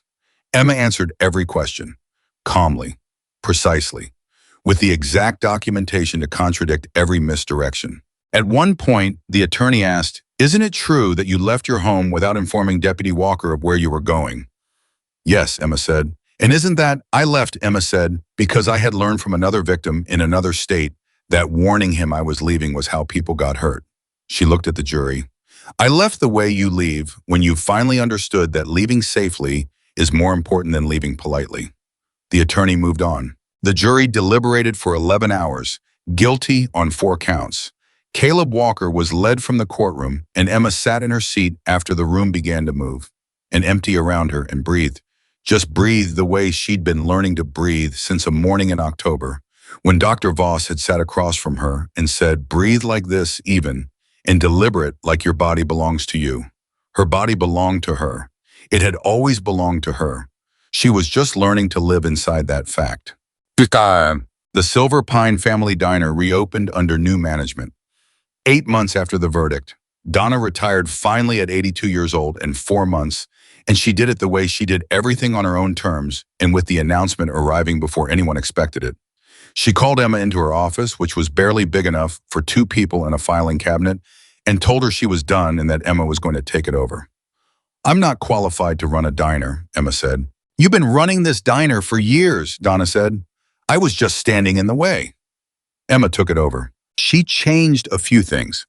She made the back office into a small meeting room that local women's groups and the resource center could use on Thursday evenings. She put a card on every table with a number on it, a local number that connected to a line staffed by volunteers she'd been training for 6 months. She kept the coffee the way it had always been, never quite hot enough because some things were sacred. She kept the corner booth for the Hells Angels on Friday nights. They still came, same time, same order, same tip that was always more than 20%. The town had settled into a different relationship with them over the past year, not universally comfortable, not without friction, but different. Some people who had crossed the street now said hello. Some people who had avoided eye contact now asked how the ride was. It was not a transformation. It was a small and real adjustment, which is what genuine change looks like from inside it. Jackson came in one Friday evening and sat at the corner booth and ordered his coffee, and Emma brought it herself. She set it down in front of him. He looked up. "How are you?" he asked. "Good," she said. And then, because she'd spent 2 years saying fine when she meant anything but, and had promised herself she was done with that, actually good, not performing good, the real kind. He picked up his coffee. "The resource center called me," he said. "They want the chapter to do a fundraiser ride next spring. Raise money for the operating costs." "I know," Emma said. "I suggested it." He looked at her. "You suggested it." "You said you knew some people," Emma said. "I took you at your word." He was quiet for a moment. "How many women have you gotten to the resource center this year?" Emma thought about it. 11 that I know of, probably more that I don't. She paused. "One of them called me last week. She's been out 6 months. She said the hardest part was learning that she deserved better. Not in a conceptual way, actually believing it." "What did you tell her?" "That it's not a lesson you learn once," Emma said. "You learn it every day. And some days you have to learn it again from the beginning. But the next time it's a little faster. And the time after that, a little faster still." She picked up the empty tray from the next table. "And then one day you realize you didn't have to learn it at all that day. It was just there when you woke up." Jackson looked at her with the look that was still the same as the first time she'd noticed it, direct and without performance. The look of someone deciding to see rather than assuming they already know. "You doing okay, Emma?" he asked. It was the same question he'd asked her months ago, standing outside a courthouse in November air, with the whole shape of what had just happened still settling around them. This time she answered it differently. "I'm doing better than okay," she said, "and I know the difference." She picked up her tray and went back to work, moving through the diner with the ease of someone who belongs where she is, and outside the windows of the Silver Pine family diner in Raven Creek, Montana. The world went on the way.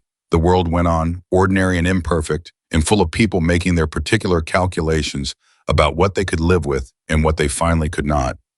Emma Carter had made hers. She had chosen herself finally and completely, and no one and nothing was ever going to make her undo that choice.